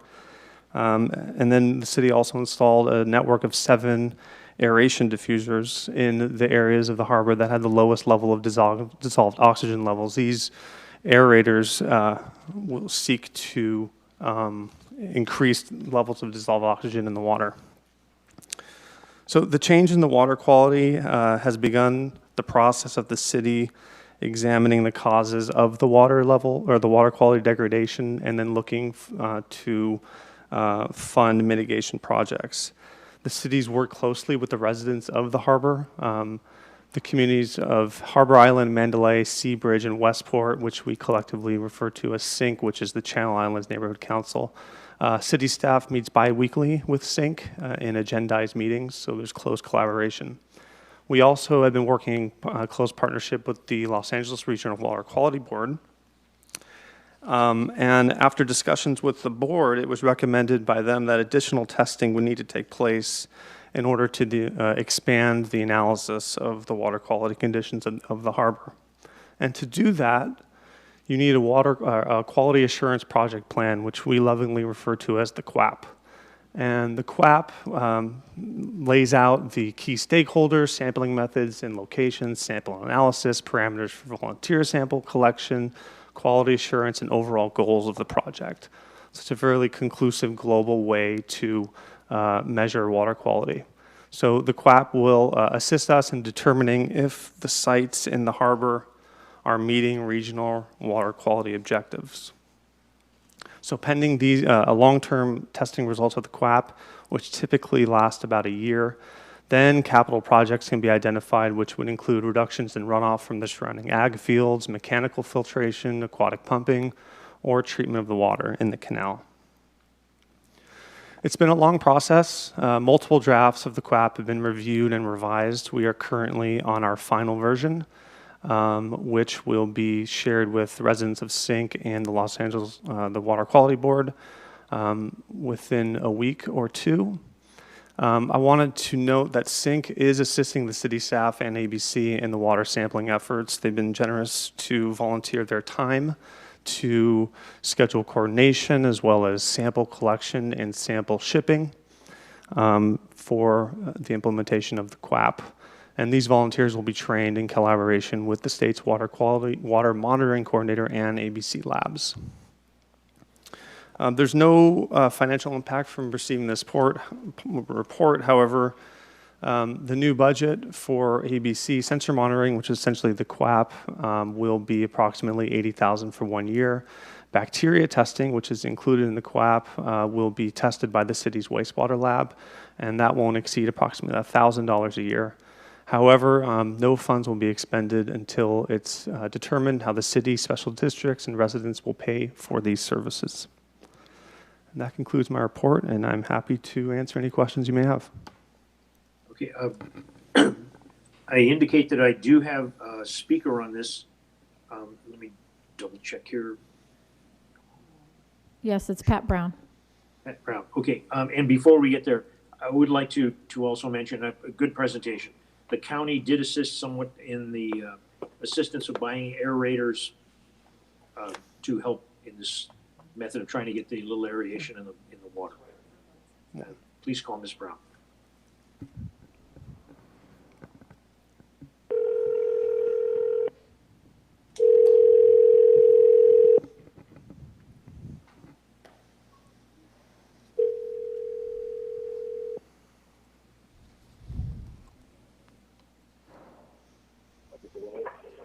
Hi, Pat. We're on item 3. You have 3 minutes. Please begin. Yes. I have been to a number of city council meetings, and so has probably everybody else, or watched it on TV, about the problems with the water quality in the Channel Islands Harbor area, and the fact that it really, really needs to be monitored, every once in a while, fairly regularly. And I understand that, and I've heard so much about it. Even though I don't live there, I hear about it, and I feel that this is an absolute must. This could affect people's health and whatnot. So we really have to do this. Plus, anybody who wants to sell their place that has a place near there wouldn't be able to sell it if the water wasn't, the quality wasn't monitored every once in a while. So we really need to do that. So thank you very much.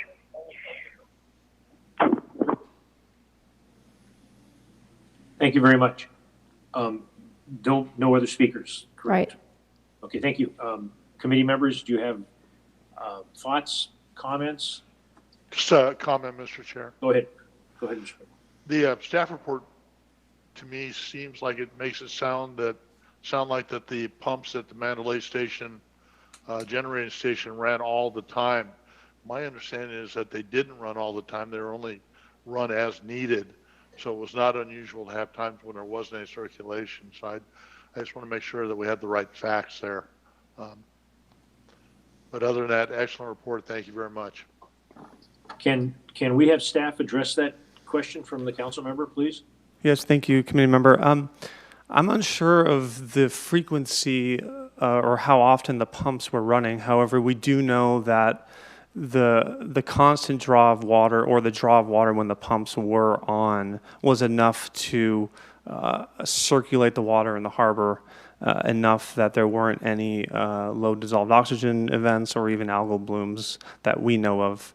And the source of the issue has really started since the pumps were shut off. And I would agree with that. I just want to make sure that we don't put the false thought out there that the pumps ran nonstop, because I don't believe they did run nonstop. But your comment is absolutely correct. Thank you very much. Mayor, do you have a comment? Yes, I do. I want to thank Mr. Smith for the update, and it's helpful when the city council and city government face this challenge. In this past year and a half, it really sent the community, it sent city governments and everybody scrambling to find out how are we going to be able to resolve this matter. And a lot of attention was focused on the Mandalay pumps and whether those pumps could be ever reopened to continue that circulation. And I think Mr. Smith is correct, whether it was once a month or whenever the frequency was, that frequency was sufficient enough to kind of flush the channel out and provide for this higher quality of water and to negate any potential algae bloom. So where we are today, I think is it just seems that we've gone further, and but what this really comes down to is money. This really comes down to money, because no matter how we resolve this situation, it's going to be something that increases circulation. We thought at one point that the aerators were, it was experimental, that the aerators were going to do that. I can't say, and maybe Mr. Smith, I wanted to know how have we been able to judge the efficiency of the aerators, or to what extent have the aerators negated this problem or mitigated this problem. That's the word I was looking for. Thank you, committee member. When they were first installed, we did measure we noticed a measurable increase in dissolved oxygen, and we haven't had a bloom since they've been installed. The results have been mixed as of late. They were removed a couple months ago for about 2.5 weeks for routine maintenance and service. They were out of the water, weren't running, and there was no drop in dissolved oxygen level in the area where they were installed. So it leads us to believe that maybe its impact isn't as significant as we thought, but I don't know if 2.5 weeks is enough time of a sample size to conclude with certainty that they're not doing anything. So once the maintenance was completed on those aeration devices, they were put back in the water and they're operating now. I understand. And so I guess my Mr. Chair and Committee Member McDonald and Mr. Smith, my kind of line of reasoning and my question asking is really about, is that the job of the scientists that we hired? I mean, I thought when we hired the scientist, it wasn't, I mean, this problem is prevalent all across the United States. And so, I mean, it's not, it does involve science, but there's kind of a template, you know, about, you know, there's, you know, certain ingredients. You have certain ingredients that go into the water and from ag and from all these other factors, rising temperatures and all these other factors that do this. Have they been able to advise us on specifically on whether we need to install more aerators, that maybe I mean, in other words, I would have thought that we would have had enough collection data to determine by now, and I know you just mentioned they were removed for cleaning, but we would have had enough information by now to determine whether what appears to be a relatively cheaper solution to this problem, whether or not it's efficient or not, whether or not it's going to mitigate the problem or not. Well, the underlying causes of why there's low dissolved oxygen, circulation of water, also the influx of nutrients, that's what the QAP is going to kind of frame for us. And so we can see what are the underlying conditions of the harbor, why the algal bloom occurred, the threat of it happening again in the future. So I think once the QAP is in place and we're doing ongoing testing, I think that will show us various options or pathways to proceed. One of them may be additional aeration devices, or it could be other capital projects that we would need to research. But at this time, we can't say for certain, absent that testing of the QAP, the correct course of action at this time. Okay, and Mr. Chair, I'll just end by saying, you know, Committee Member McDonald was able to kind of, you know, he wanted to make sure that in the staff report, just kind of clarifying some things. I just want to clarify that the Mandalay Beach Power Station was slated to be closed, and the owner and the operator of that closed that plant earlier than anticipated. That's number one. So there are some who thought that the city council's direct actions caused this problem. The fact is that plant was already slated for closure. So that's a thing that we need to repeat several times, because sometimes people are new to this and they should be informed about it. And the second thing I'd like to say is I just think it's great that through the Channel Islands Neighborhood Council, through, I know Audrey Keller in particular has been very active in this, and other residents have been very active. Their participation, their advocacy is one of the reasons that we've been able to advance this as far as we have. So this just goes to show that resident involvement leads most often to very positive outcomes. And I'm looking forward, Mr. Smith and members of the committee, to just the aerator issue alone to me as a way to mitigate this at potentially a much lower cost is really exciting to think about. So thank you, Mr. Chair. Thank you. Thank you, Mr. Smith, for the presentation, and thank you, committee members, for the questions. This is in District 1. I represent District 1. There's a tremendous amount of effort being expended in the city and the residents in the area. The neighborhood council, very active. It reminds me of my involvement with my local neighborhood council, South Bank. a couple of points need to be, clarified so that we don't pretend like I don't know what, information. When the power plant shut down, specific actions were supposed to be taken at specific times. Also, the aeration pumps that were designed and the design, the numbers or the assumptions that were made apparently at the time that the homes in the area and the channel and everything was built apparently were inaccurate. They needed much more than what was that. The significance of the power plant running constantly versus running intermittently directly impacts the item called residence time. Some people may think it means the people that live at the harbor, how many of them are just, that's a second home, or how many of them live there all the time. Residence times mean how long the water stays in a site. The water in the ocean is a moving body. It's constantly moving. The water in a landlocked harbor does not constantly move. There's what they call short-term and long-term residence time. The closure of the power plant and the stopping of the pumps has directly impacted that. The items of the materials that are being found and the good works of all the people that are volunteering, and I do not know, but I'm assuming the majority of people that are volunteering doing these tests live in the area, but I'm sure there are other people with environmental concerns that live outside of the area in our city or maybe outside of our city have volunteered or contacted this group trying to find out everything that is involved with the issue of that Channel Islands Harbor water. This is not going to be quick, easy, or inexpensive to resolve. And it's not going to be painless. If we can go to slide 6, please.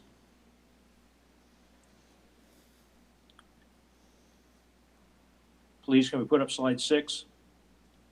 Thank you. The one thing that showing in this slide 6, we're showing that there's now, a channel that's been blocked, but we're also, if we have somebody with a highlighter, if they can highlight what's considered agricultural lands, there is some significance now that there is a concern about what's coming off the agricultural lands through something called the Oxnard Drainage Ditch number 1. But also in this, about what drains into the harbor, there are major drains that come from the city that come down and empty into these areas also. So there's a tremendous amount of opportunity for finger pointing, but sometimes when you point a finger, you got to realize the thumb is pointing back at you. So everybody's involved in this matter. There's nobody that's going to get out of Dodge alive on this one. It's going to be a painful, long, expensive proposition to get this cleaned up, but it's definitely worth fighting for. This is a gem for this area. The significance of some of the items that Ms. Brown talked about, and Ms. Brown hit it on the head. People that bought the homes expected to be able to enter and have physical contact with the water. It's called recreational water. If the items do not get resolved, that may be jeopardized. If that is jeopardized, that impacts the value of the property. If the properties are impacted value-wise, it could have a domino effect on things in the city of Oxnard. And I'm looking for any guidance from the other two council members. Do they want something else added to the report other than what they've asked for? I'm really grateful that there's a joint use, there's a joint agreement with the parties involved to work together. A significant part is when it comes to costs, that has not been totally detailed out. There are expectations that there's going to be meetings coming up at the Regional Water Quality Board with respect to the requirements, what comes off agricultural fields into these drains. Can those rules be stiffened up? And can it be stiffened up to the point where we don't just give a waiver and extension of the current rules? We bring them up to whatever the modern accommodation. We do not want to work adversarially with anyone in the agricultural community, the city, or the residents in the harbor. One group fighting another. As an item later on the meeting today, we'll touch with seawalls. But this is, for lack of a better way to put it, This has been extremely lucky for the city of Oxnard. We have residents that are concerned and willing to put their blood, sweat, and tears in this. But it's a collective effort by everyone. And whether there are people in Oxnard that know where this area is or not, this will impact the entire city of Oxnard. So those are my comments. Thank you. Mr. Chair, just a quick Yes, comment. Go ahead. You bring up an excellent point about other systems that tie into Mandalay Bay, in that Ventura County Flood Control Zone or Flood Protection, whatever it is, has a runoff system that runs south on Ventura Road to about Channel Islands Boulevard, then turns westbound onto Channel Islands Boulevard, and that drains directly into Mandalay Bay. It doesn't drain into the ocean itself directly. So there are other sources of input to Mandalay Bay that we need not to forget about. And that's just food for thought for future reference. Excellent point. Excellent point. There's a lot of parties involved, and this collective effort of the parties involved looking at this are digging out and getting more information about parties that we may not know at this current time, because this stuff did not happen overnight. We've been very fortunate. The amount of, and I believe the bloom, the algae bloom, had to do with the air temperature and the amount of sunlight, daylight hours of sunlight that there was called a perfect storm, which created a witch's brew, which we hope not to experience in the near future. But its problem is not going to go away. It's got to be dealt with. Is there any more comments from committee members? None? Hearing none? Okay, the recommendation is to receive and file and pass on to the, it's a recommendation that the Public Works and Transportation Committee receive and file a report on water quality monitoring efforts at the Channel Islands Harbor and provide staff with comments. I personally think, and I don't know how the rest of the committee feels, that the entire city council needs to be brought up to speed on what's going on, because they may be surprised if they're not taking the opportunity to review these meetings that are going on. So with that, do we have a motion to receive and file? I'll make the motion. Do we have a second? Yeah, you don't need a motion. You just Okay. order it, receive and Okay, file. receive and file. Please receive and file. Okay, moving on to the next item. Next item on the agenda is item D4. The subject matter is a resolution to affirm city commitment to seawall funding. The recommendation, and I'll read the recommendation. The Public Works and Transportation Committee recommends the City Council approve and authorize the mayor to execute a resolution affirming the City of Oxnard's commitment to share, repair/replacement costs associated with the Mandalay Bay seawalls in the amount of 50% of the total repair/replacement costs if and only if Mandalay Bay residents form a community facilities district, CFD, to satisfy their obligations to the remaining 50%. The costs are estimated to be approximately $200 million. This would include replacement of the seawalls during the first 25 years with maintenance beyond 25 years. We have a presentation. It indicates Ms. Rosemary Gaglione again. I'm not sure who's going to make the presentation. There are several speakers that will be on this, and so please pay attention, the speakers. And when you get called, please turn your radio down. And I just want to give it a heads up, the names of the speakers that are going to be called. The speakers, the first one will be Pat Brown, then Williams Scarpino, Jim Corwell, Carol Taylor, and that's it. But there could be others, but go ahead. Thank you. Thank you, Chair Perello, members of the committee. This is Rosemary Gaglione. It's actually me this time. I'm Public Works Director. Thank you so much for reading the recommendation. Okay, the presentation you're going to see is slightly different than what was in the packet, just that we expanded it to make it easier to read. The basic information is the same, except for two very small charts that were illegible once you actually blew this up on the screen. So those are removed, but they're in the report, which is available. So between 1968 and 73, the City of Oxnard approved the development of 743 attached and detached single-family homes and 37 greenbelts, and these created the Mandalay Bay community. The developer installed reinforced concrete Boise and Zern-style walls to create lots for residential development. Boise and Zurn seawalls constructed during the 1960s were constructed according to the building codes at the time, and this is significant because the most recent change in the building code related to retaining walls and seismicity is 2019. We know a lot more today about earthquakes and ground movement and all of these different interactions than we knew in the 1960s. Within the first 20 years, the city began to see degradation in both types of walls due to the concrete's adverse reaction to the marine environment. And there were two reasons for that. One is that there's sulfate in seawater, and unless you're using specialized concrete, the sulfates react with the concrete. The other is that the aggregate that was used reacted with the concrete, which unfortunately many structures, including bridges in the 60s, were built with concrete that used reactive aggregate and have since been replaced. Mandalay Bay Water's Assessment District was formed in June of 1970 by Resolution 5144 to fund maintenance of the waterways and landscaping. Mandalay Bay residents are paying the maximum assessment based on the formation documents, which did not include a CPI escalator. That's a consumer price index, and that increases expected costs based on inflation.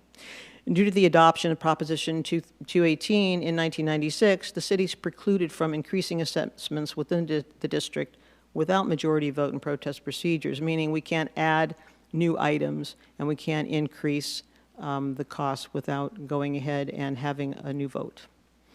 Over the past 40 years, actually, hundreds of repairs have been made to the seawalls, including removal of degraded concrete, weep hole repairs, and concrete jacketing of pilasters. And on the left, you see the pilasters. In December of 2017, Trans Systems completed the Mandalay Bay Seawalls Capital Improvement Program Phase C. Yes. Excuse me. Can you go back and just highlight what the pilasters are, because people that may not be aware. Is there a pointer or something? Bingo. Thank you. Thank you. In December of 2017, Trans Systems completed the Mandalay Bay Seawalls Capital Improvement Program Phase C, which included surveys and recommendation of repair to weep holes, pilasters, and walls. In early 2018, Public Works reviewed the accumulation of Trans Systems documents and determined a value engineering process was needed to provide cost-benefit options for seawall replacements. A couple of reasons for this. One, yes, things had changed in terms of the building code, but Trans Systems was originally charged with preserving the life of the seawalls. Given the changes in the code related to seismicity, it made sense to look at all of these things and make sure that we were on the right path. In October of 2018, the city released a request for proposal for the Mandalay Bay Repair Feasibility Study and also for Phase 2 construction documents for 3900 to 3966 West Hemlock Street. In March of 2019, Tetra Tech was awarded the contract, and they began the study, which included cost analyses for various wall replacement designs. Based on the analysis of the walls, Tetra Tech recommended two options: installation of panels and tiebacks or cantilever sheet pile. The tieback option would consist of installing a new panel in front of the existing wall, filling the space between the two walls, and installing tiebacks that extend down into the competent, non-liquefiable soils. Cantilever sheet pile would consist of installing new sheet pile in front of the existing wall using a press-in method, which causes less vibration and noise, and filling the gap between the two walls. So this shows the tieback. Now what's interesting is this is the current tieback configuration.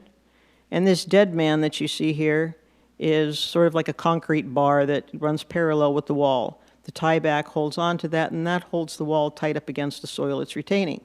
The new configuration would be to place this panel, but you can see the length of the tieback necessary to get down into non-liquefiable soils.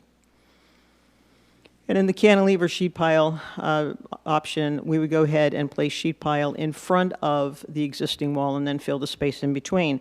Where we have to be careful is because the batter of the piles on the Zurn walls goes out at a 30-degree angle, there's certain depth restrictions on driving the sheet pile. Cost estimates range between $4,155 to $4,277 per linear foot for installation of the panel and tieback walls.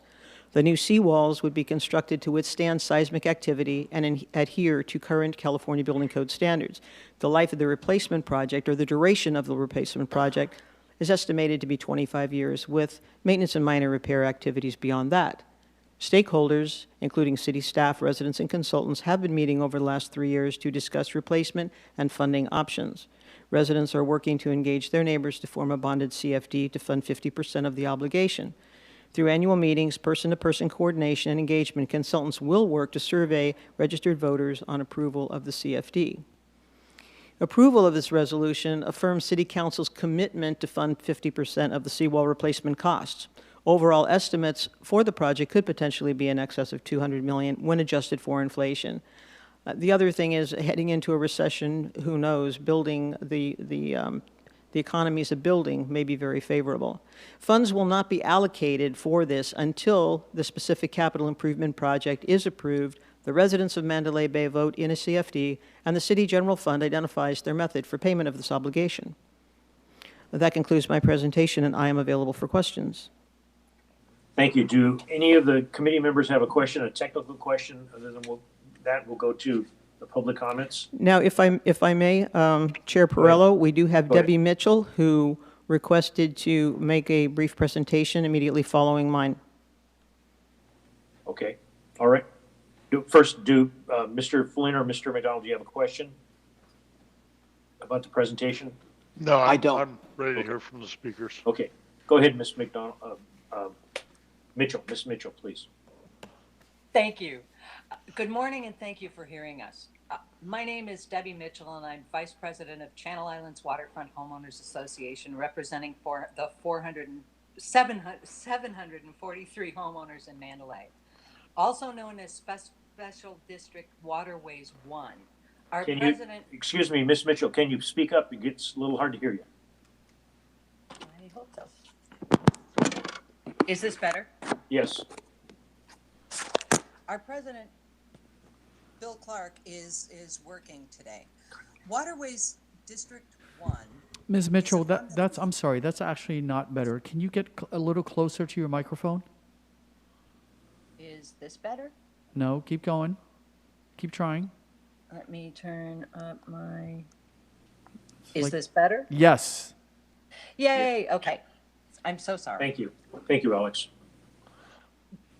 District Waterways 1 is a fund that accumulates approximately $500,000 a year and must cover water quality, which you heard about before, landscaping, in addition to dredging, which is important to Rec 1 water quality and boating, seawall repairs and maintenance.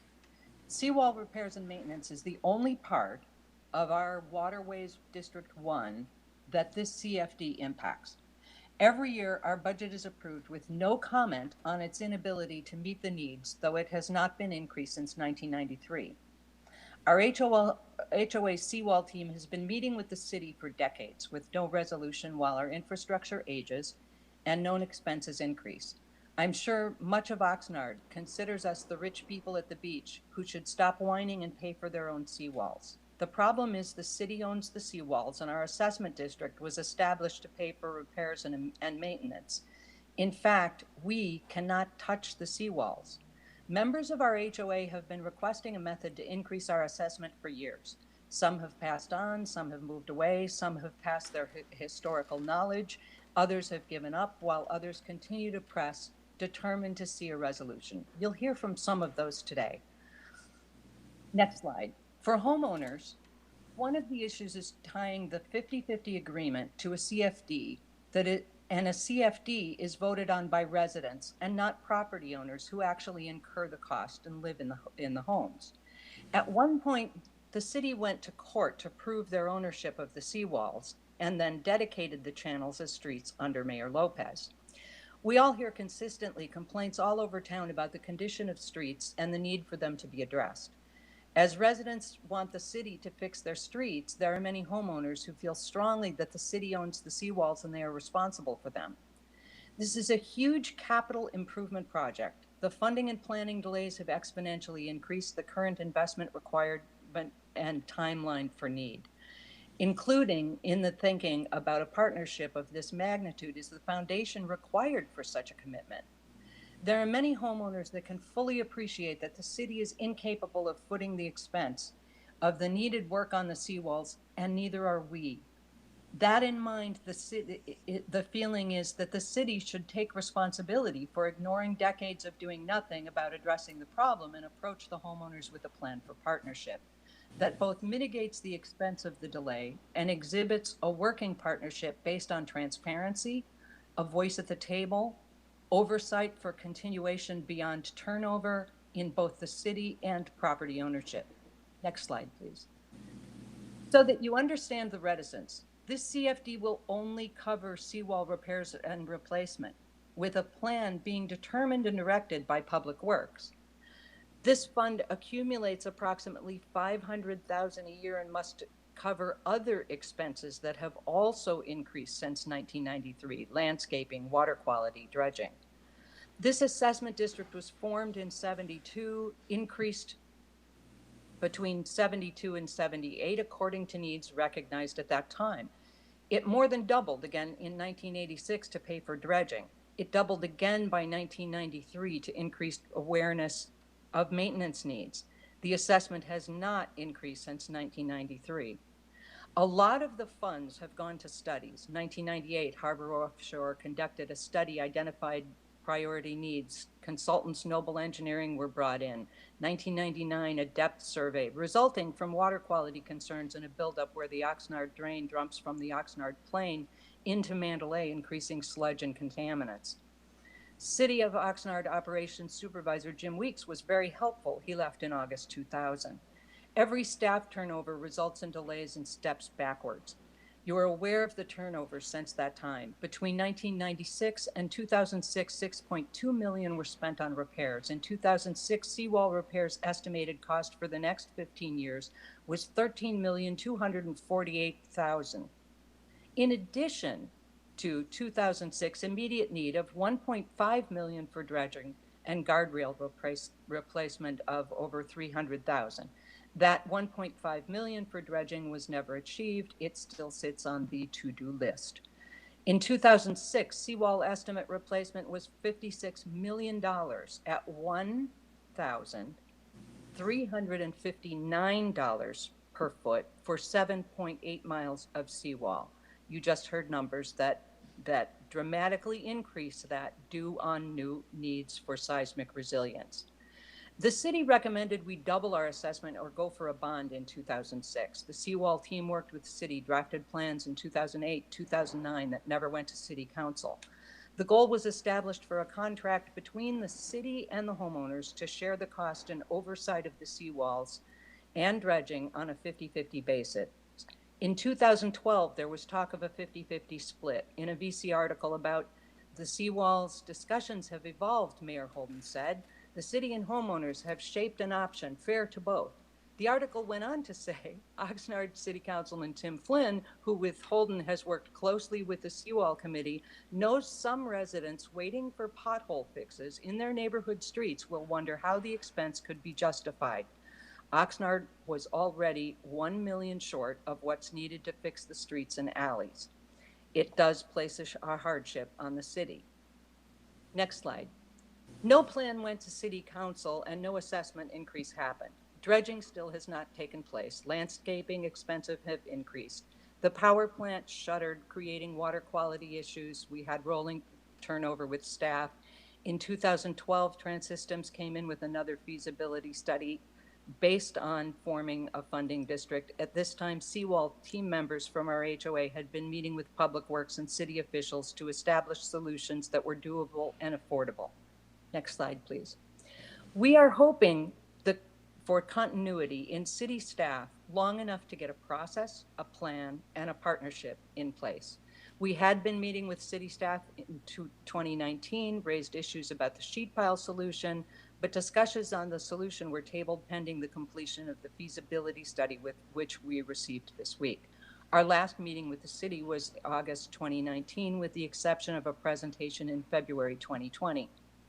Following the city presentation in February, feedback from residents focused on a need for oversight and continuity that would survive city staff and council changes. Next slide, please. There was not buy-in on the plans that were presented in scope, impact, or costs. There was an understanding at that time that neither the city or Waterways One had adequate funding to proceed without a partnership. In true partnership, each partner is provided voting shares.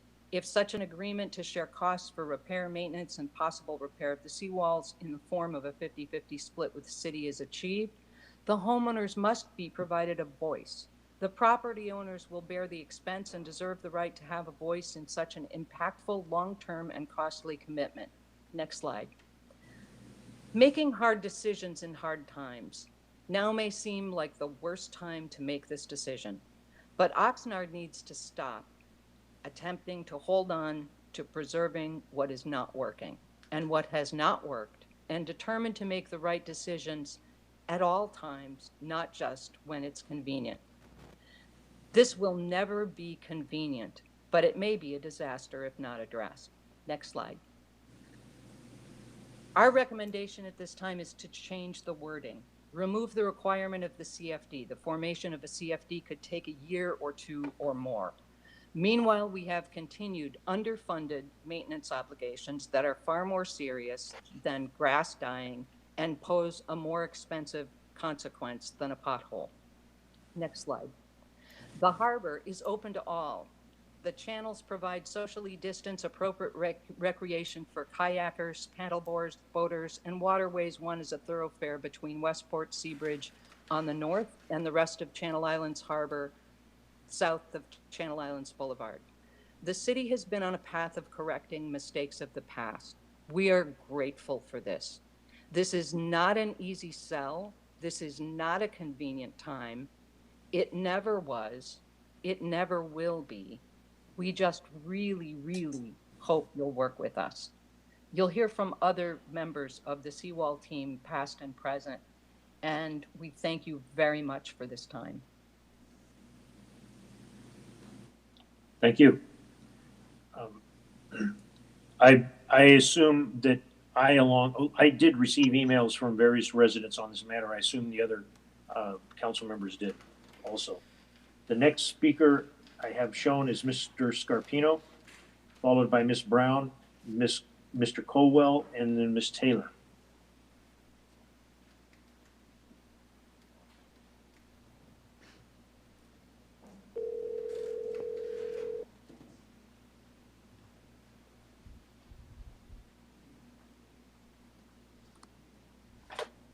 Hi, William. You're live in the committee meeting. You have 3 minutes to address the committee on the seawalls item. Please begin. All right. Am I on? Yes. 3 minutes, please. Begin. Okay. Thank you, Debbie. That was a long and detailed presentation, as was yours, Rosemary. I appreciate the opportunity to speak. I trust everyone is healthy and will stay that way. It's my opinion, and many I know in the community, that this resolution for the city to pay 50% of the seawall solution is premature and counterproductive. Until the city gains the support of the residents, they will be faced with having to pay the full cost of maintaining any failure in the wall. These are curbs and streets, as mandated by the city itself. We've spent a lot of money in the last 15 years proving that the city owns the seawalls using their own documents. It seems that institutional memory continually sets back the progress we've made over the last 15 or 20 years. At one time, we worked very well with monthly meetings to address the use of our assessment funds that had been diverted to other needs within the city. We recovered those with the hard work of Virgil and have used them to conduct maintenance issues and dredging. The city is choosing to disregard the residents at their peril. Why would the city not want to include and engage those people they need to work out a viable solution? The general conclusion in the neighborhood is that the city is moving forward with their own plan for their own purposes without properly addressing the residents' concerns, assuming that property owners will simply agree to participate. Fact, the seawalls are at the end of their useful life. Fact, the city owns the channels and seawalls and has dedicated them as streets and curbs.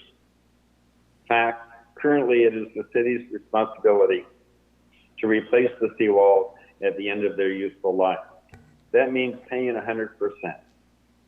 Fact, the city needs the property owners to agree and vote for a new assessment sharing in the cost of the solution. 30 seconds.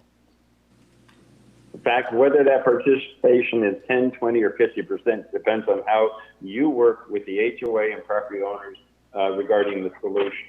My last point is that an additional assessment district is the proper way to proceed to, again, garner support from the owners of these properties, not residents.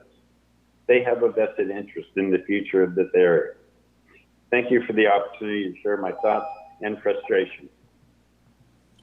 Thank you very much. The next speaker, Ms. Brown.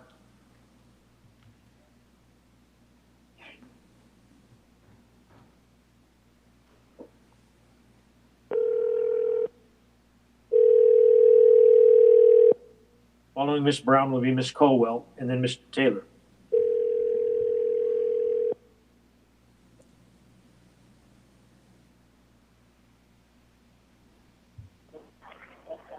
Hello? Hi, Pat. We're on the seawalls item, number 4, and you have 3 minutes to address the committee. Please begin. Okay. I've been to a number of meetings where the seawall problem has been discussed. Even though I don't live anywhere near the area, I live in downtown. But I'm very concerned about this. And I'm certain that everybody who lives near there is definitely interested in this problem. And so we need to do this. I don't see any way of getting out of it. I could see the problem getting much worse if we don't do it. And it's just a must. It's an absolute must. It has to be done. It's not a question of should we or shouldn't we. This is a definite yes. We must. We must do this, and as soon as we can. Thank you. Thank you, Ms. Brown. The next person is Colwell.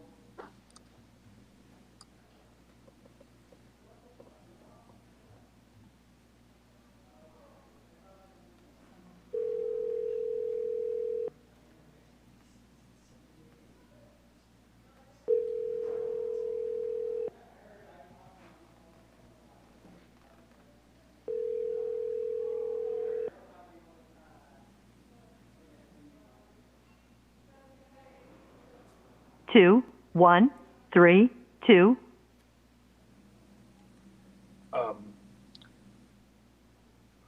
Give him one more shot, please.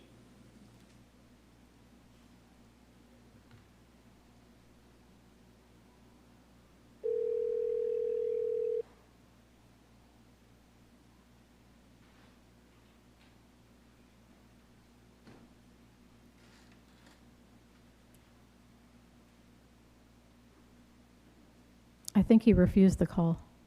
Okay, well, next person is Ms. Taylor. Thank you, Michelle.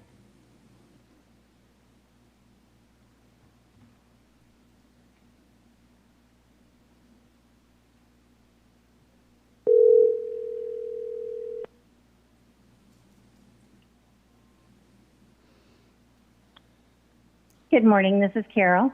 Hi, Carol. You have 3 minutes to address the committee on the seawalls item. Please begin. Thank you so much. Good morning. I'd like to thank you for taking the preliminary steps to provide a commitment to facilitate the requirements to obtain a bond to help fund the seawall project. But since we're in preliminary stages, it would demonstrate good faith on part of the city to not tie the commitment to the formation of new CFD. At this stage, there's no way to know whether a new CFD or potentially increasing the existing waterways assessment district is the better mechanism. The city has complete control and power over the process and could in fact delay the formation of a new CFD indefinitely. At this point, there's so much we don't know, and with the city ceasing communications, how can we know? There's no partnership with the city. There's been no detailed work with NBS to work out costs, processes, benefits and detriments, and public and private benefits. There's no agreed upon engineering plan. Without your commitment, without your proactive involvement and a true partnership, we're simply not prepared to move forward with a new CFD. So in the name of transparency, I'd like to ask if you consider changing the verbiage to read 50% until a funding plan can be agreed upon. And I thank you. Thank you very much. Jim, getting a message that Mr. Colwell would like to give a shot again, please.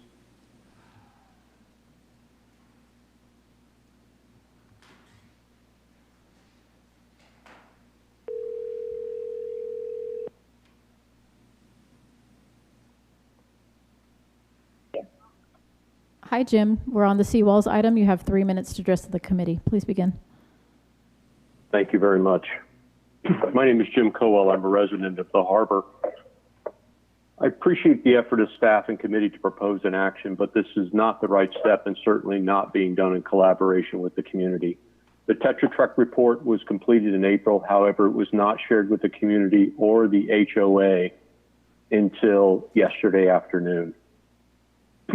It was to be attachment A of the staff report, but it was omitted.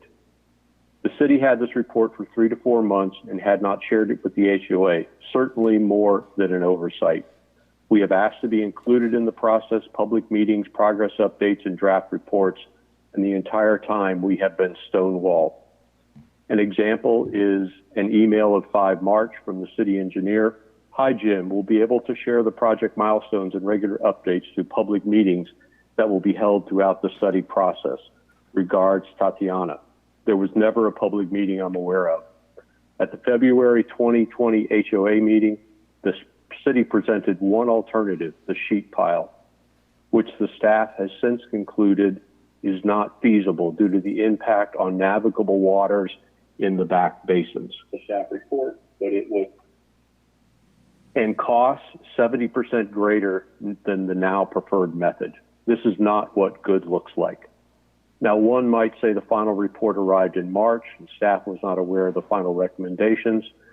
Then why not tell the HOA that rather than mislead them by presenting the sheet pile as a single recommended solution? And again, misleading and incomplete information being provided to the community. In my mind, municipal action is preceded by community consensus, information sharing, transparency, and outreach. What has occurred over the last 2 years is stonewalling, misleading the HOA, and then withholding the report. These are not actions that build trust through transparency. Staff has proposed a funding plan to split the cost of the repair that is admittedly 100% the city's responsibility. And further, it is for repair described in a report released less than 24 hours ago, and the solution is vastly different from the one presented to the HOA in February. Why would we support this resolution when we have been stonewalled, misled, and key information has been withheld? 30 seconds. Lastly, the staff report makes no mention of how this repair methodology addresses the impact of sea level rise over the life of the project. We can debate climate change, but if there is a chance it could occur, kind of like an earthquake, wouldn't this be the time to address this risk to one of Oxnard's most valuable assets? This is a $200 million problem that needs to be solved with community input, transparency, and good engineering practice. The city cannot pass a resolution to eliminate their obligations to fund seawall replacement. Thank you for your time. Thank you for your service to the community. And are there any questions? Committee members, do you have any questions of the speaker? No. Mayor? No. I have no, thank you for the offer, Mr. Conwell. Okay, committee members, do you have any comments? Mr. Chair, you and the mayor have been more actively involved in this portion of the city than I have, so I would defer to both of you. And you're absolutely correct. And I got to say, the mayor has been much more involved than I was, so I'm not going to defer to the mayor, but you're absolutely correct, Mr. McDonald. Mayor, do you have any comments? I have extensive comments. So I see, here, there's a bit of an irony here, and part of the irony is that in the 10 or 15 years I've been working with the HOA on a solution to the seawall problem, one of the things that the city did not do was commit to a 50% portion of funding the replacement and repair, et cetera, of seawalls. And so part of the irony is here we are for the very first time since I've served on the city council and there's a formal process to pass a resolution for the city to be on the hook for 50%. And I would say that's an enormous accomplishment. And I've worked with Mr. Scarpino, I've worked with Mr. Clark, I've worked with so many different people, with Debbie Mitchell, who's on here, and Carol Taylor.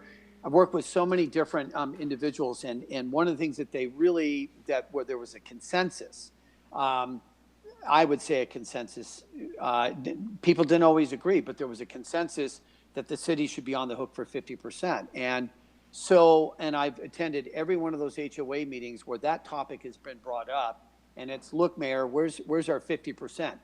When are you going to deliver the 50%? So here we now finally have the 50% in the context of a resolution, but there are some outstanding issues. One is the formation of a CFD. The second is city control.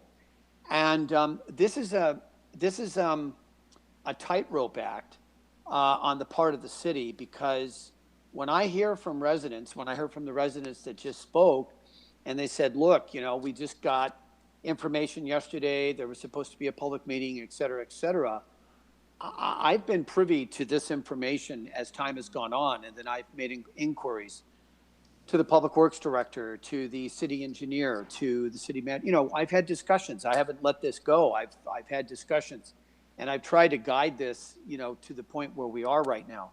It seems like we're much closer to an agreement with the community than we were at any time since I've been involved in this issue. So I would like to ask the Public Works Director two questions.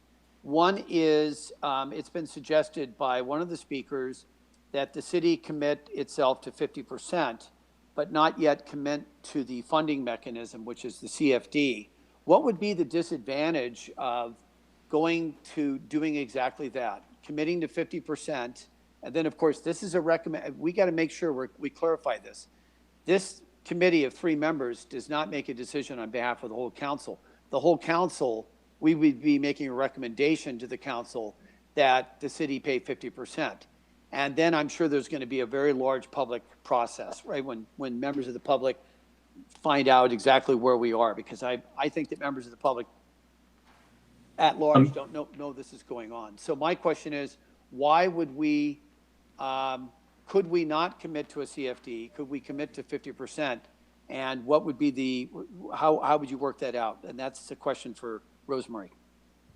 Mayor, I would like to stop you right there and have, instead of putting the Public Works Director on there and something about policy and stuff, ask the city manager if you would address that. Yes, thank you, Mr. Chair and Mr. Mayor and council members. I'd be happy to address that question. I'm just going to make some overall comments. So first of all, I want to thank the mayor for reminding everyone that this is not a decision point in the process, although it is a significant step forward. It's the committee level. This is the Public Works Committee, and this is one of the advantages of us having this committee system, so that these various issues can be vetted deeper than going straight to council. And it informs both the community, the staff, and the council when this eventually makes it to the council. So let me just first acknowledge that clearly, staff, we are still screwing up when it comes to communicating with the public. We're not doing a good job of that, and I'm highly disappointed. But having said that, I want to be clear, we're not stonewalling at all. We are making efforts here, and not to make excuses, but in the last 6 months, we've been a little busy with another crisis. But it is unacceptable that we've had this report and that it wasn't pushed out to the public. So I have to take responsibility for that. Now, thanks to some of the neighbors that I have been meeting with in the time that I've been here, I've received a full education about this, especially from Ms. Mitchell, and I can appreciate the frustration of the community. And I've reviewed the documents and looked at the memos and the reports. And there are a couple things that come to mind. One is the glaring fact that no policy decision has ever been made, that nothing has been brought to the council. So it's all been happening at the staff and community level, which is important and significant, but until there's some policy direction, nothing is real. So that's one. And then two is this back and forth debate about engineering. And I think that is important. But it's also important that at a certain point, we take the best information we can. But I think that going back in terms of looking at the initial cost versus the current projected cost, it's pretty significant when you have one report that takes into no account any seismic stability. I think that's pretty important. So that, to me, is a good justification for where we're headed now. In terms of the process for the CFD, look, let me just frame it this way, because I do believe this is a step in the right direction. A lot of what I've heard in my time is that my predecessor made verbal commitments to splitting the costs. And while I wasn't here to witness any of that, I've heard it from so many people, including city staff, that I have to believe that those commitments were made. But again, without a policy decision from the council, that commitment isn't worth anything. And that's part of what we're doing here. It's part of a chicken versus an egg question now. And part of what I'm hearing from some of the community members is it's hard to get the neighbors to commit to pursuing a CFD unless the city makes a commitment. And now what we're hearing from some of the neighbors is they don't want to make that commitment. So there's a chicken and an egg question here. So I made the decision, look, it's important to get a policy direction from the council to make this commitment formally. Now, we can do that with or without a commitment, making it dependent on a CFD formation, but and as a policy decision. But the reality is there's going to have to be a CFD formation in order to get a bond to pay for this in the big macro policy picture. So however we want to approach this, both are going to have to happen. So if the committee wants us, there are a couple of things we can do here. We can go back and work with the community some more and bring back to this committee a more clearly defined commitment. We can do that, or we can, if the committee wishes, we can amend the language here today simply to say that we recommend that the council makes a commitment to sharing 50% of the costs into the future, but that doesn't guarantee any actual action. So that's where we are. I share the frustration. I'm frustrated now in the time that I've been here, but it's clear, again, with all the information that was provided in Ms. Mitchell's presentation today, it's clear that we've been going around in circles for a very long time, and let's just get out of that pattern and let's get onto some sort of linear fashion so we can begin this process with actual pragmatic steps. Now, with regard to the community, the neighbors, the homeowners, and the residents having more of a say, people will definitely have more of a say, because in the process to attempt to form a CFD, there is required by law built-in robust community engagement that must take place in order for CFD to be formulated, and that's where goal setting, budgeting, understanding financials of the CFD and the commitment and the bond over the life, as well as being informed about what the city's bond would look like in the number of years and the payment schedule on the city side. All of that information will have to take place in order to form the CFD. So I apologize for expressing my frustration as well. I don't think that's probably helps any, but I just want to share in that frustration. Thank you. Thank you, City Manager. I have a question from the City Attorney. Mr. Chair. Wait 1 second, Mayor. Okay. I have a question for the City Attorney. Yes? Yes. The City Manager mentioned, and I'm asking this so that everybody's on the same page. Nobody can say they didn't understood or they misunderstood or they didn't hear. The City Manager said there had been no policy. By definition, what is a policy? My understanding, please correct me if I'm wrong, it's an action taken by an elected body to do something that has to be done at a public meeting unless it's a closed session item. Am I close? Well, I don't know that there's a legal definition of what is a policy. So there are different levels of policy formation. There can be administrative policy. We have an administrative manual filled with city policies that are adopted administratively. There is council level policy that can be done through sometimes minute action, sometimes formalized as a resolution. You can enshrine a policy through an ordinance. So there is no set path to adoption of a city policy. The most formal way would be through a council approval. Okay, thank you very much. Because, ladies and gentlemen, there's been a history in the city of something called the difference between practices and policy. And what the City Manager was talking about is a policy. And that's what I wanted to do. And excuse me again, Mayor, I have one more question for the Public Works Director. Madam Guglielmi, with respect to Mother Nature, do we have any idea when the next earthquake will be? No, sir, we do not. Thank you very much. And the reason I bring that up, ladies and gentlemen, is because when you heard the statement about one of the proposals took in seismic activity and the other apparently did not, I want you to remember that. Okay, go ahead, Mayor.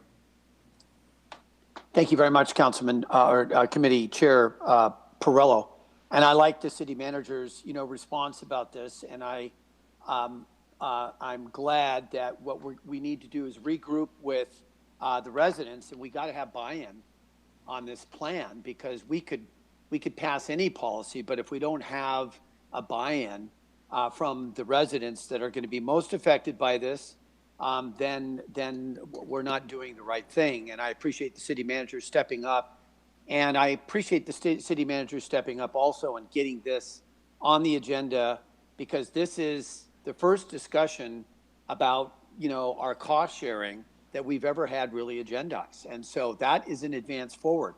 I want to just say to the committee members, the recommendation is that we commit to 50%, and then we're recommending to the council that we do that, and we also do it in the context of a community facilities district.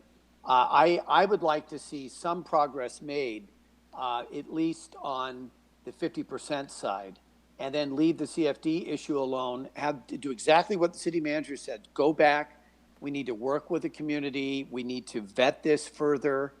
It has been very time consuming, and I want to thank, the staff for the amount of time that they put into this, but there is this component of working with the public that is very time consuming, and trying to sort these things out. And it's one of the most difficult aspects sometimes of public policy, or creating a public policy. So I would like to see us not just kick the can down the road. I'd like to make some progress. Mr. Chair and Committee Member McDonald, commit ourselves to the city portion of this as 50%, and do exactly as one of the speakers indicated, leave the funding mechanism alone, and also commit ourselves, as the City Manager has already said, to working and vetting this further with the residents in the HOA. Said you're okay. Are you making some kind of a motion? What do you? I'll make that motion that we not commit to a CFD now and/or a funding mechanism, that we commit the city's portion to be 50%. I think that's progress. That we direct the staff to go back and work with the community, and I expect I would want to be involved with that because I've been involved with that from the very beginning. And Mr. Chair, I would imagine it's your district and you're the chair of this committee that you would also want to be involved. And, but I don't know how that works with the Brown Act and everything else. But my motion is that we recommend that the city commit itself to a 50% funding and we work with the community on the funding mechanism. That's my motion. Is there a second?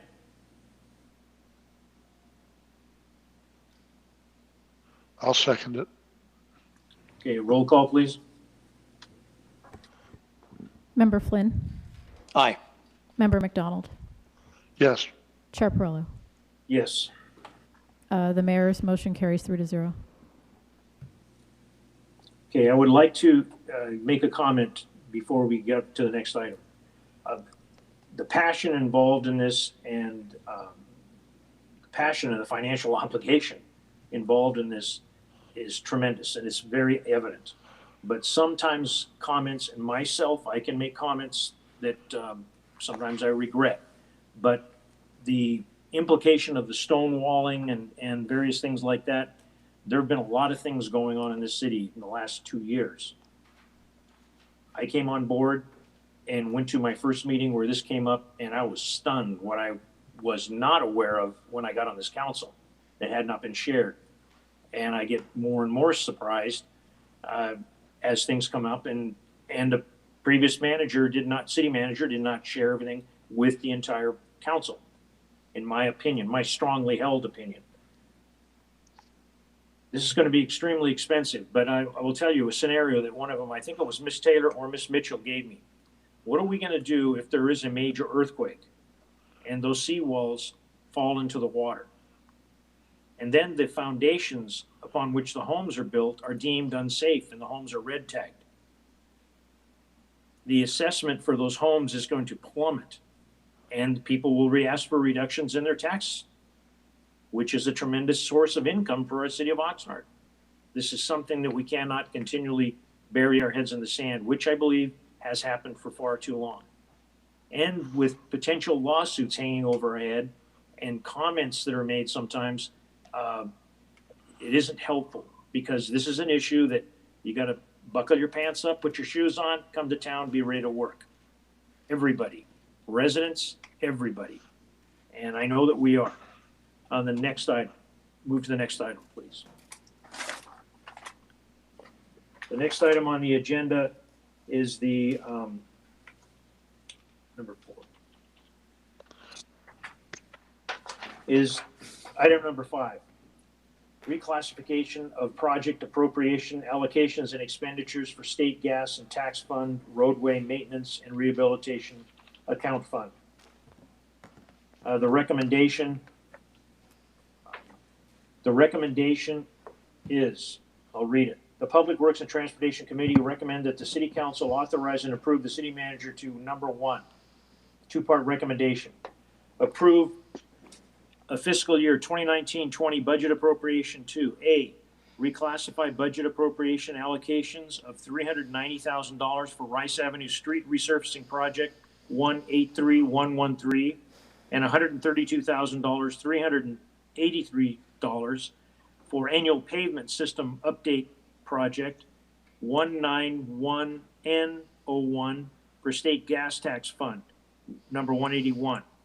To Roadway Maintenance and Rehabilitation Account RMRA Fund 185. B, decrease $204,000 from State Gas Tax Fund 181 for Cooper Road Resurfacing Project 183109. And C, recognize revenue of $750,000 in Gas Tax Fund 181 and appropriate to RMRA Fund number 185 for Public Works Road and Signal Maintenance Project 203009. And the second part of the item, approve a fiscal year 2021 budget appropriation recognizing revenue of $1 million in State Gas Tax Fund 181 and appropriating to RMRA Fund number 185 for Public Works Road and Signal Maintenance Project 203-009. Ms. Gaglione is the identified presenter. And I see Ms. Tatiana, I don't have to see her again. Please go ahead, Ms. Serna. Yes, good afternoon now. And I did read the recommendation, so you don't have to repeat it. Yeah, I was about to say, I will go with the recommendation that you just spelled out for us. And yes, this is for the reclassification of project appropriation allocations and expenditures from the state gas tax fund to the roadway maintenance and rehabilitation account fund. I am Tatiana Arnaud, city engineer. So as you know, there have been several financial impacts due to the COVID-19 public health crisis. As a result of that, there have been severe decreases in the gas tax and RMRA revenues. These are funds that are collected from fuel taxes and vehicle registration here in the state of California. The gas tax funds, Fund 181, are used generally for street projects such as pavement maintenance and resurfacing projects. The RMRA funds are a little bit more flexible and can be used for road maintenance and rehab, safety projects, railroad grade separation, traffic control devices, and complete streets components.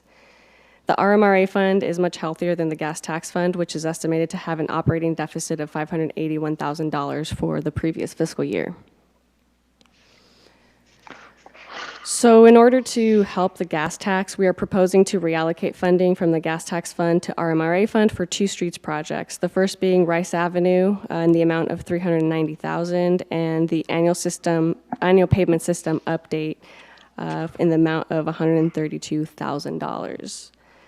Additionally, due to right-of-way constraints that will take some time to resolve, staff is proposing to defer the Cooper Street resurfacing project in the amount of $204,000. We will come back to council to reallocate any available funds once those right-of-way issues have been resolved. We're also proposing to create and utilize Public Works Road and Signal Maintenance Project 203-009.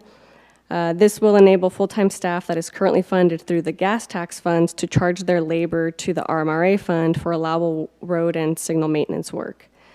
$1.75 million will be reallocated from gas tax fund to associated street maintenance and traffic control maintenance labor for fiscal year 1920 and this fiscal year 2021. So again, to reiterate, we are essentially proposing $2.2 or $2.3 million in reallocations of project budget appropriations from the gas tax fund over to the RMRA fund. Basically, in summary, we're reclassifying two pavement projects, and we're creating a new project, which is the Public Works Road and Signal Maintenance Project in the amount of $1.75 million for staff to charge to. And finally, this would defer one of our street resurfacing projects in the amount of $204,000. That concludes this presentation. I can take any questions. And I believe I have one. Is there any technical question that committee member have on this item? I don't have any. I don't have any either. Okay, I believe I have one public speaker on this, Ms. Brown.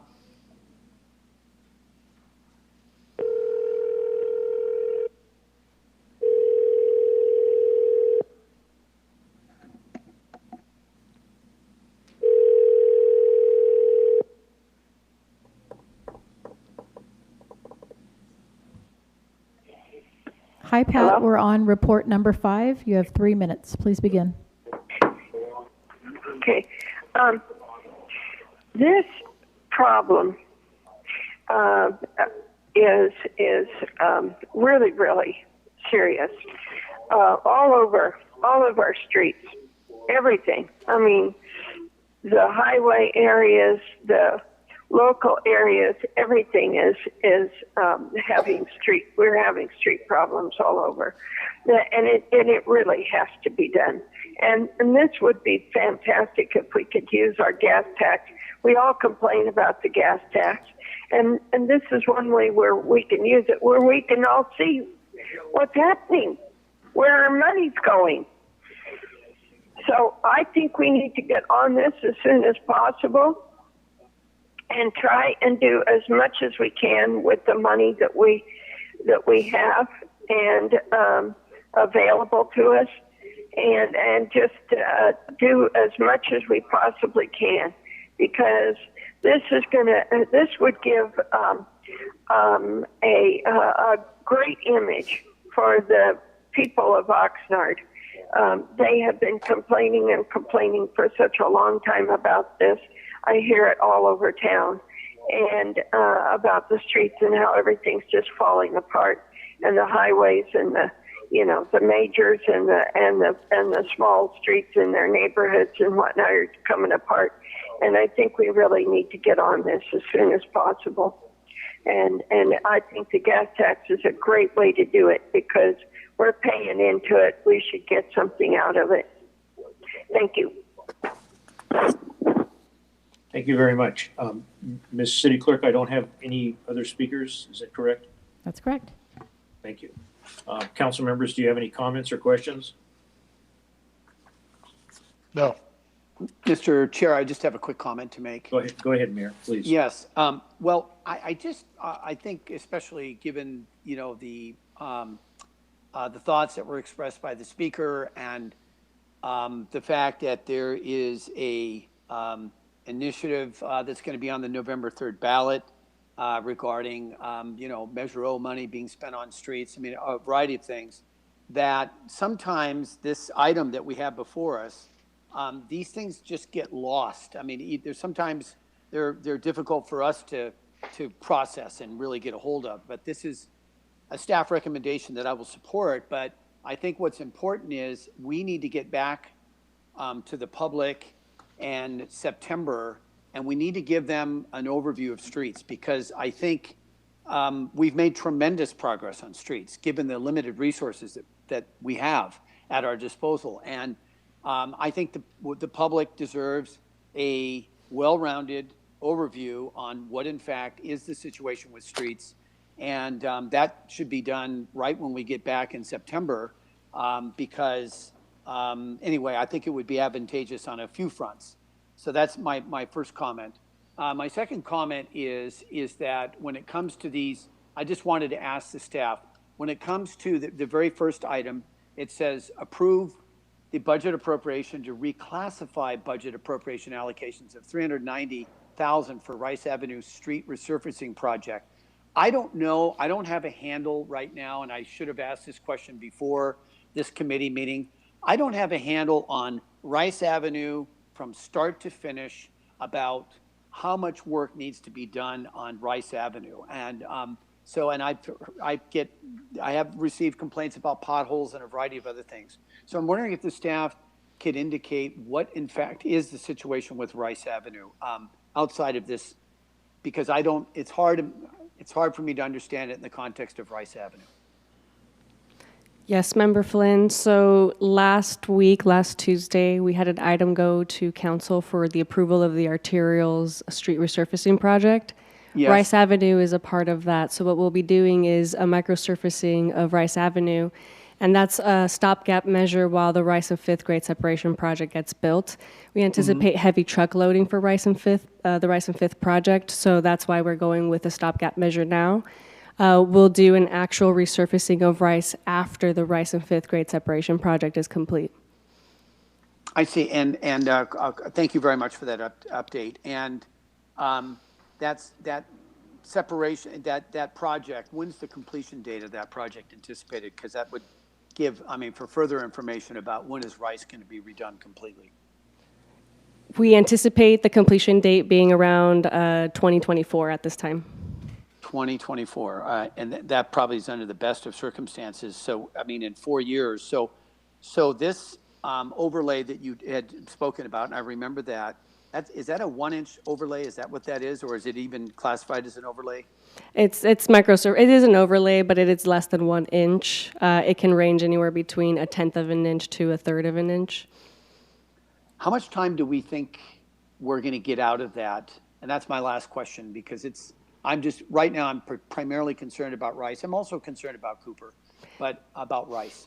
Yeah, we anticipate that being a 5 to 7 year fix. Okay, that's what I wanted to know, Mr. Chair. That's my only question. Councilmember McDonald? I have no questions. Okay. Ms. Arnott, thank you very much for the presentation. The public speaker, Ms. Brown, thank you. The other comments.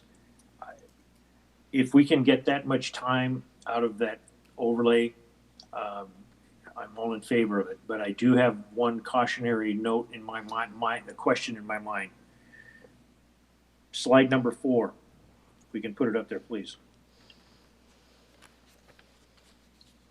It says that we're proposing to defer Cooper Street resurfacing project for $204,000. My question is this: have we made a commitment to the Colonia neighborhood in which Cooper Street is located that this would be done by a specific time? I'm not aware about a time commitment, but what we are doing is we're going out to bid in the near future, in the next month or so, with the cast iron pipe replacement project for La Colonia neighborhood. And then we'll be following that with street resurfacing for everything that's south of Cooper and everything on the east end of the neighborhood. Those don't have right-of-way issues at this time, so that's what we're moving forward with. Once we resolve these right-of-way issues with Cooper, we'll be able to come back and actually do the street resurfacing to state standards. And I'm no disrespect to you, ma'am. I know you're not a fortune teller. When we talked about how long it would take for the Rice Avenue project, I believe the year was 2024. How long do we think that it would take to get the right-of-ways and the Cooper thing straightened out so we could provide that neighborhood with the street? I anticipate that it will take at least another 1.5 to 2 years to really resolve those issues at this time. There's going to be a lot of effort involved, or community involvement and whatnot. We'll have to have a lot of discussions with them to really resolve this. There'll be a few options that will be presented to them, and we're trying to make this as democratic a process as possible. But yeah, it'll take at least 2 years. I appreciate that answer. Thank you very much. That's helped me. It's not an ideal situation, but you got to do what you got to do. You only have a certain size purse that you can work with. I have no other questions. Any further questions by the committee members, or do we have a recommendation? If not, I'll make the recommendation. I'll move the recommended action. Do I have Second. Second. Member Roll Flynn? call, please. Aye. Member McDonald? Yes. Chair Perrello? Yes. The motion to approve carries 3-0. Okay, going to the next item is the items for future agendas. And I know I learned this today from the governance and fiscal and governance. The city manager is working with the items that have been on for future agendas with respect to ones that we've taken care of, ones that maybe they're not such an important item for members of the committee. On this particular section, if we have something else that a member would like to bring up, please do. I don't have anything. Okay, Mayor? I don't have anything either, Mr. Chair, and I'm just looking forward to the staff working with all the members of all the committees to make sure that the requested agenda items for committee agendas, that gets vetted over the summertime, and that we hit the ground running and the runway in September. Okay, thank you. I have a request.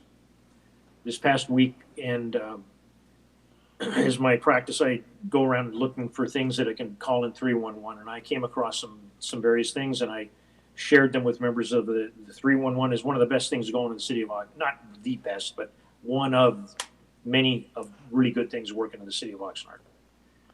And in discussions with the executive staff, I'm requesting that we have a report brought back to us where something could be modeled after some other cities use something where there's an adopt a route.